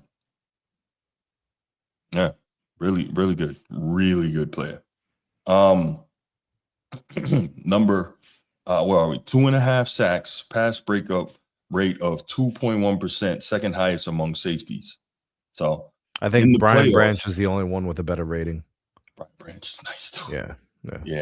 The only NFL player with at least 15 pressures and 10 pass breakups last season, including the playoffs. That's impressive. And he's young. That's the crazy part. He's young. Yeah. So, you know, he's got opportunities to continue to expand and get better and better. Jesse Bates III, outstanding safety. And I think I'm going to bring up Xavier Watts again for 1 second. Xavier Watts has the ability to learn from a guy who's better than him, which is what you always want, you know? Now, if you eventually end up, and I'm not saying you will, but if you eventually end up being better than someone, it's cool. But having the ability as a young player to play with somebody at your position who's better than you that can teach you, I think is an awesome thing. And Jesse Bates he's that guy who can do that. Really, really good. 27 picks in 8 seasons. Not bad numbers at all. Obviously, you're going to have some highs and some lows, but Jesse Bates III, really good at number 5. Bro. What up? Bro. Yes, sir. You put the teammate that didn't make the top 10 on the thumbnail. Why are you still worried about the thumbnail, bro? Jesse Bates was ranked 5th. Why are you still thinking about the thumbnail, man? I tried to tell you earlier, bro. Why are you still worried about the thumbnail? Jesse's ranked 5th. Can we move on? What are you worried about this thumbnail, man? Xavier Watts is on the thumbnail, bro. Why are you worried about the thumbnail so much, man? Man, can we continue? Go on, man. Oh, my head. Brian Branch, Detroit Lions. Yeah, so, that's a bad dude, bro. That's a bad man. Bad dude. Shamey tore the Achilles, man. Is it me, or are we seeing more torn Achilles in sports? Maybe. Yeah. I would love somebody to do a report on this, but they probably won't because then it'll ruin the whole, you know, better athlete narrative and all that. But whatever. It'll highlight something that's wrong, and then something they got to devote resources to investigate, and they don't want to do I was about to say, then the owners end up like shutting down the article and whatnot. They're like, hey, we ain't paying for that. Yeah. Ricky Beaver says best safeties ever in order, probably Reed, Lott, Palomalu. One of my favorite safeties was Chancellor. He popped dudes. Facts. He lost a head up versus Ezekiel Elliott in the joke one time. Then Cam dropped to a knee. The joke? Okay. But no, yeah, no, that's not bad. Ed Reed, Ronnie Lott, Troy Polamalu. You guys go with that as the top 3 safeties of all time? Bro, Ronnie Lott was a problem, bro. A problem. That dude hit so hard, man. Yeah. Oh, okay. The hole. Okay, got you. Okay. I don't know though that he was as good in pass coverage. Though. No, I don't think so. But I mean, he blew up plays. Like, didn't he though? Because if you caught crazy. it, he hit you and you dropped it. Let me see the type of guys he's naming. So Polamalu is probably the most reckless. Ed Reed, probably the best ball hawking skills. Yeah. Chancellor was kind of just, big hitter. I mean, those are good choices, bro. Ain't nothing wrong with that. Yeah, nothing wrong with that. I mean, put Woodson over Chancellor though. Woodson, Charles Woodson or Rod Woodson? Charles Woodson. All right. Charles Woodson, better corner, better safety. Safety, bro. He was a great corner. He was a great corner. That's why I asked that question. When did they move him? When did he move positions? I think a little later in his career when he got with the Raiders, right? Yeah. That sounds about right. Okay. I mean, he was still pretty good as a safety, bro. So hell yeah. No, I was just curious to know because when you said Woodson, I was like, well, Rod Woodson was Rod Woodson was a good player, but he doesn't belong on a list like that, bro. Well, he's one of the all-time. I would put Rod Woodson as a top 10 corner ever. And then remember when he got older, he went to safety as well. And but he named 4 players as the best ever. I'm not putting Rod Woodson in there. Because that would be like next 4, right? Yeah, okay. Because Rod Woodson, he was all pro at safety and corner. He did it both. Yeah, that's pretty special. Just a couple of guys have really been able to do that. Like all pro at both. Yeah. So, but I get what you're saying though. I'm cool if you say Rod Woodson in the next group, not necessarily the top 4. I'm cool with that too. All right, number 3, go Pack Go. Xavier McKinney, Green Bay Packers. And you know how much better he's about to be. Oh, he's really with him. Okay, so he's gonna get better as a player. Micah's gonna be healthy. This is about to get really that creates things, yeah. And he's one of those guys I talked about, always around the football. So when Micah, even if he doesn't get the sack, when he's popping the quarterback and the quarterback's throwing it up so he doesn't die, Xavier McKinney's about a deflection. Yeah, about a deflection. I mean, these guys find a way to get to the ball, Right. Yeah. Think about it. If I see Micah coming, I'm trying to get rid of that thing. Now, my opinion, Bruce, these next 2, kind of in a league of their own, bro. Yeah. Okay. All right. As much as I respect what Xavier McKinney brings to the table, I think these 2, and I'll agree with that. Yeah, I agree with that. Yeah. Read that final line though. McKinney hasn't allowed a touchdown as the nearest defender since joining the Packers in 2024. That's crazy. That's crazy. Right. You ain't getting in that end zone, bro. 8 picks as a rookie in 2024, 2 picks in 2025. To me, that says, okay, we know this guy's a threat. When he's in the area, don't throw it near him. Not that his production dropped, that schematically offenses are like, don't do it. What's up, man? He wasn't a rookie. That was just our first year with him. Okay. Got you. Yeah, where did he come from? The Giants. That's right. They were really stupid. They just didn't want to pay him. Yeah. It was a moment. Yeah, that's right. Yeah, they just didn't want to pay him. When he went to the Packers, you instantly knew it was an upgrade to the defense. Instantly. Absolutely. Right. Yeah. Actually, when I was watching somebody discussing which teams did the best in the offseason, everybody's like, the fact that McKinney ended up in Green Bay instantly upgrades that team. We're giving the Packers an A in the offseason. Right. Because it was a weakness of the Packers. They were trying to fix and address the defense, right? This is why when they got Micah, I'm like, okay, I see what they're doing.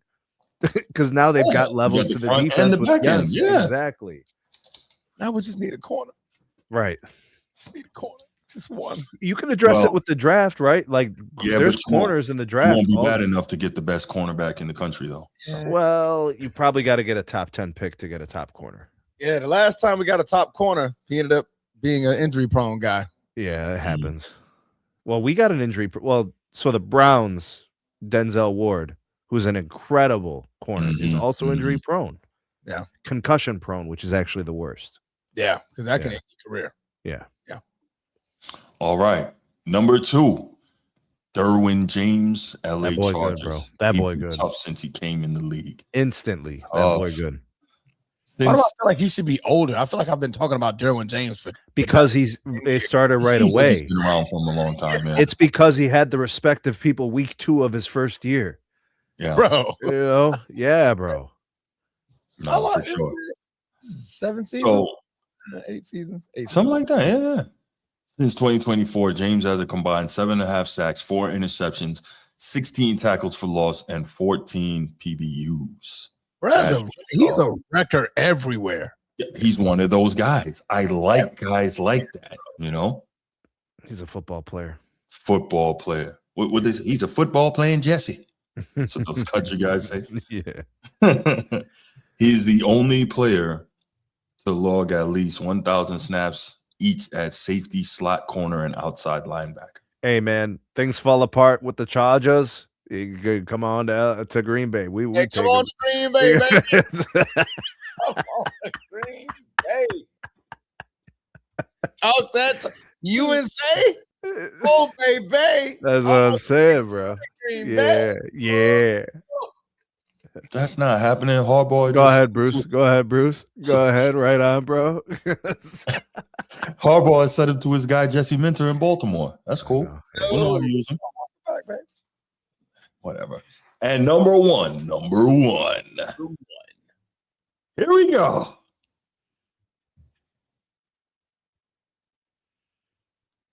Kyle Hamilton. Was dead awful last year. I'm trying to figure out how to. I'm trying to figure out how Derwin didn't get first place consideration. I'm sure he got consideration. Well, he got the highest. Somebody voted him high. Like they vote some. He got some votes at one. Yeah. All right. Hamilton remains a bright spot on what was a disjointed Ravens defense in 2025. Disjointed is a nice way to say trash. But I saw him blow plays last year. Trash. Well, everyone blows plays last year, but it was no, in all seriousness, it was bad. Zach Boyd really started off very poorly defensively. The defense came around later, but you know, Kyle Hamilton. There were games where they were giving up 43 points, Bruce. Bruce. Yes, Transformer. Just to save face of ranking that man number one, they said on what was a disjointed Ravens defense. They were trying to be nice in how they worded that. Bro, I can admit it. A trash Ravens. Yeah. That's his name for trash that I've ever heard. I really can't remember a year where a Ravens defense looked like that, bro. I don't remember. That's it. Trash. Yeah. Right. Check this out. This is wild. Okay. When Kyle Hamilton was on the field last year, opposing quarterbacks had a QBR of 49. Damn. When he's off, their QBR was 90. That means your backups are awful. That must say something about what all the other things going around, you know, like, well, so that has to do with like value above replacement, right? Yeah. Mm-hmm. In his first 3 seasons, 2022 to 24, Kyle Hamilton was the only defensive back to produce at least 15 tackles for loss, 5 sacks, and 5 picks. So that boy good. First team All-Pro more than once. Yeah. I think he's 6'4", like 220, so good size, really good.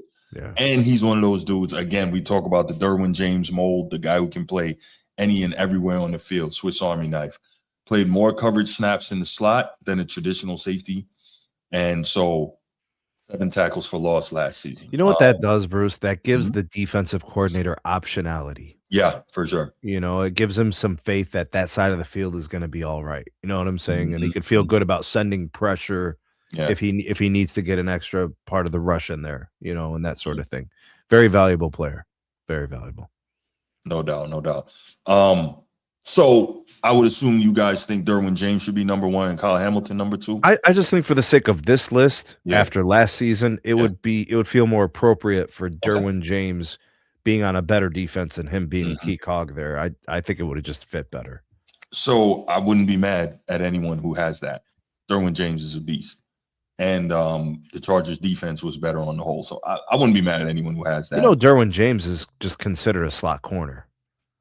he's a big slot corner though. But like he makes problems, bro. And he plays linebacker like he does. That shit is crazy to me, bro. I just like to play linebacker. Think about it, bro. Prototypical linebackers weigh what, Bruce? 250, 240? I don't. Yeah. They're getting smaller now though, so that. But they're getting faster. Yes. Right. So he's able to fit that, regardless of the style, regardless of the formation preferences. Like he moves between the formation. Sure. No, absolutely. So yeah, I mean, my thing with this is if you want to drop Kyle Hamilton based on last year, I'm cool with that. As long as he's top 3 at the position, I'm cool with that too. Oh, he probably belongs in the top 2 still, Bruce. I like, because you know what he is, bro. That the team was just a train wreck last year, bro. Yeah, that was tough. That was almost those 2 months between like weeks 4 and 11 or whatever. It was tough. Yeah, it was tough. That boy, G, we had to go find him. Yeah. Going on.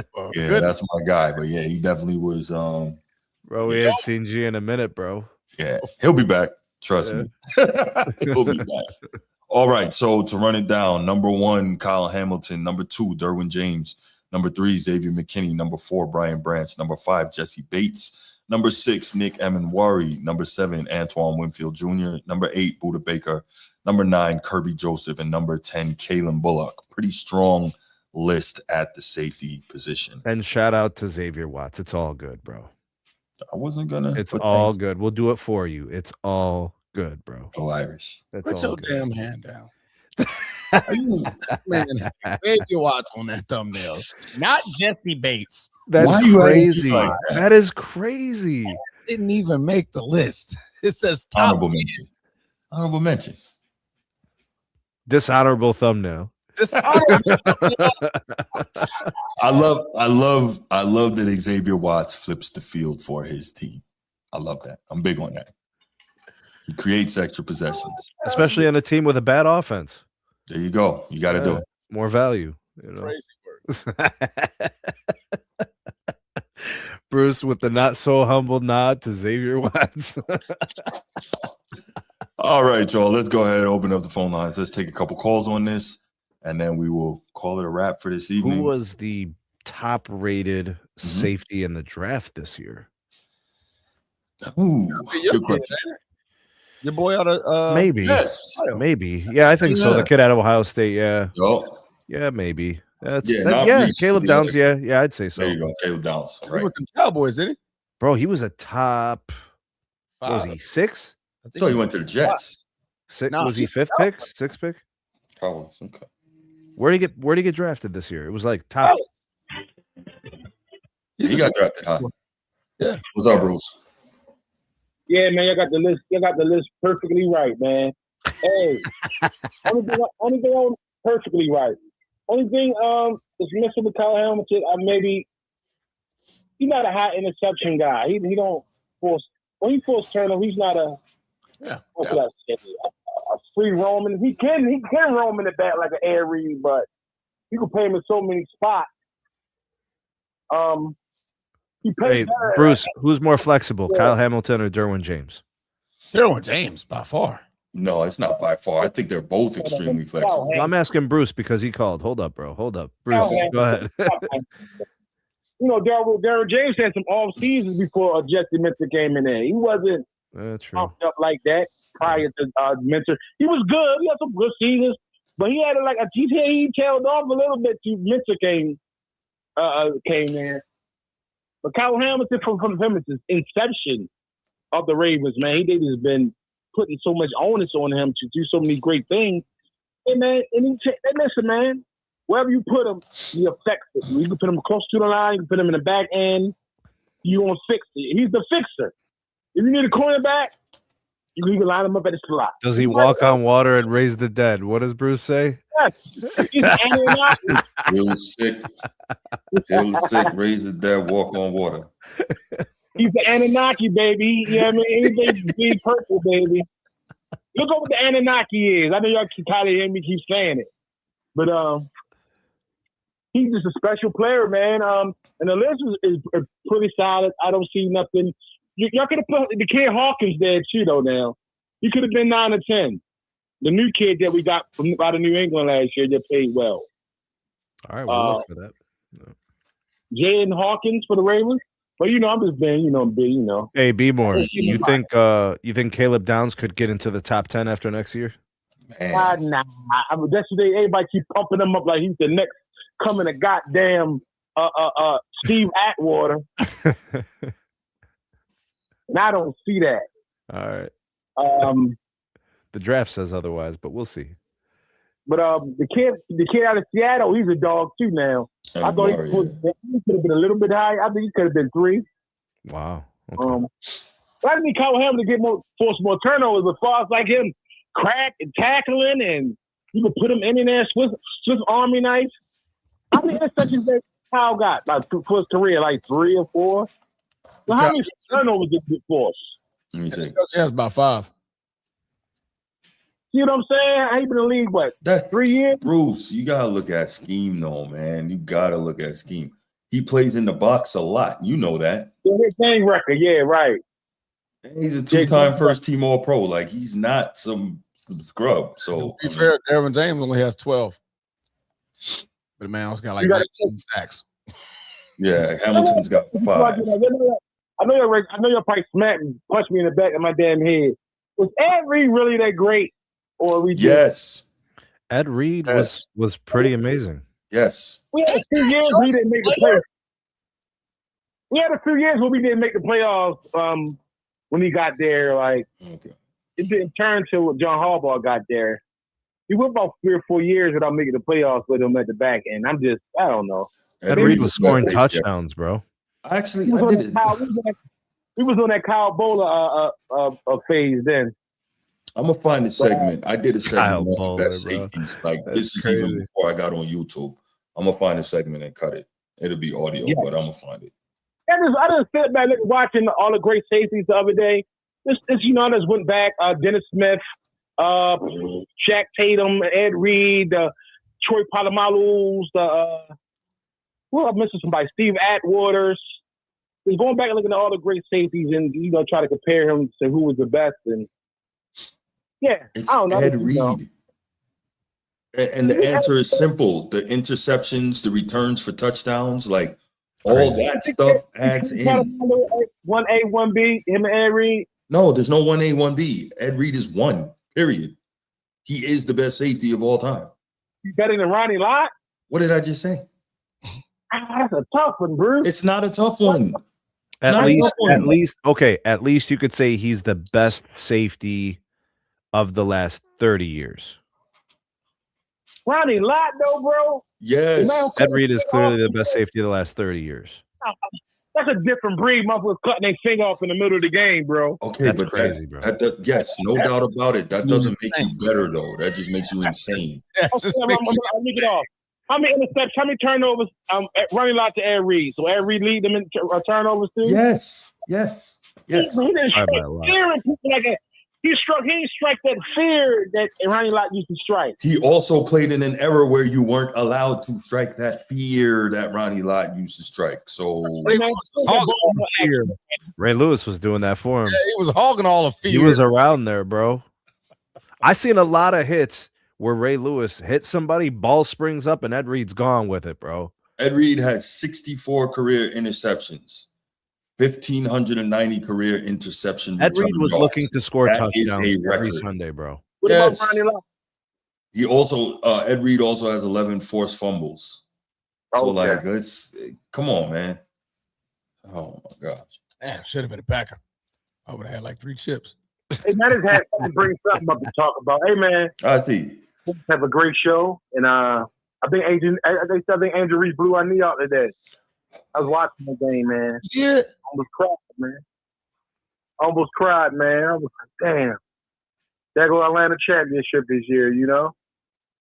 Yeah, for real. We got to talk some WNBA, man. We ain't been talking no WNBA lately, man. Man, The W, man. hey, go watch No Bull podcast and check that out. You want to talk about how your girl is emotionally unstable? Is that what you want to do?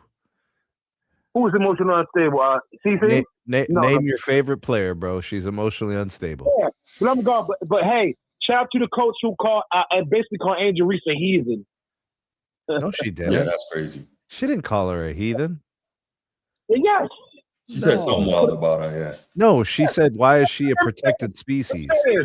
You know, in college, in NBA, you know, coaches call players names. Is it a double standard? Was she saying it in a basketball context, or was it a race thing? You feel what I'm saying? Was the coach saying like, we got to stop this heathen, like she's a heathen for us, like she's a turmoil on the court? She didn't call her a heathen, though. See, which way are we going with it? You know what I mean? It's a double standard, you know? No. Did she mean it that way? But I don't know, man. You know, certain sisters can't, you know, a white person can't say to a black person. But I'm gone, man. There is no verified public record of Angel Reese being called heathen. Okay. All right, boys. All right, Bruce. All right. So we're gonna leave it right there. Good show tonight, guys. So thank you for joining us. If you're here on the live, if you're watching on the replay, really appreciate you being here. Like, subscribe, hype, do all the things. Go ahead, help us grow. We're trying to get to 10,000 subs by the end of the year, and we can do it. We can do it. Really. We can do it with your help. We really would appreciate it. We hope you all enjoyed the show. We hope if you call yourself a sports fan that you took the opportunity to enjoy this World Cup, because it was a tremendous sporting experience, and it was capped the right way today with an absolute classic of a finale. But yes, we are 10 days from August. Yes. 10 days from August, which means we are then 3 weeks from the final preseason week, which means then we are 1 week from the regular season beginning. Oh, I was thinking about college. Go Irish. College 1 week before. So, yeah. College, we loaded up, man. We loaded up. Buckeyes. Go Buckeyes. I don't have a problem with the Buckeyes. I don't.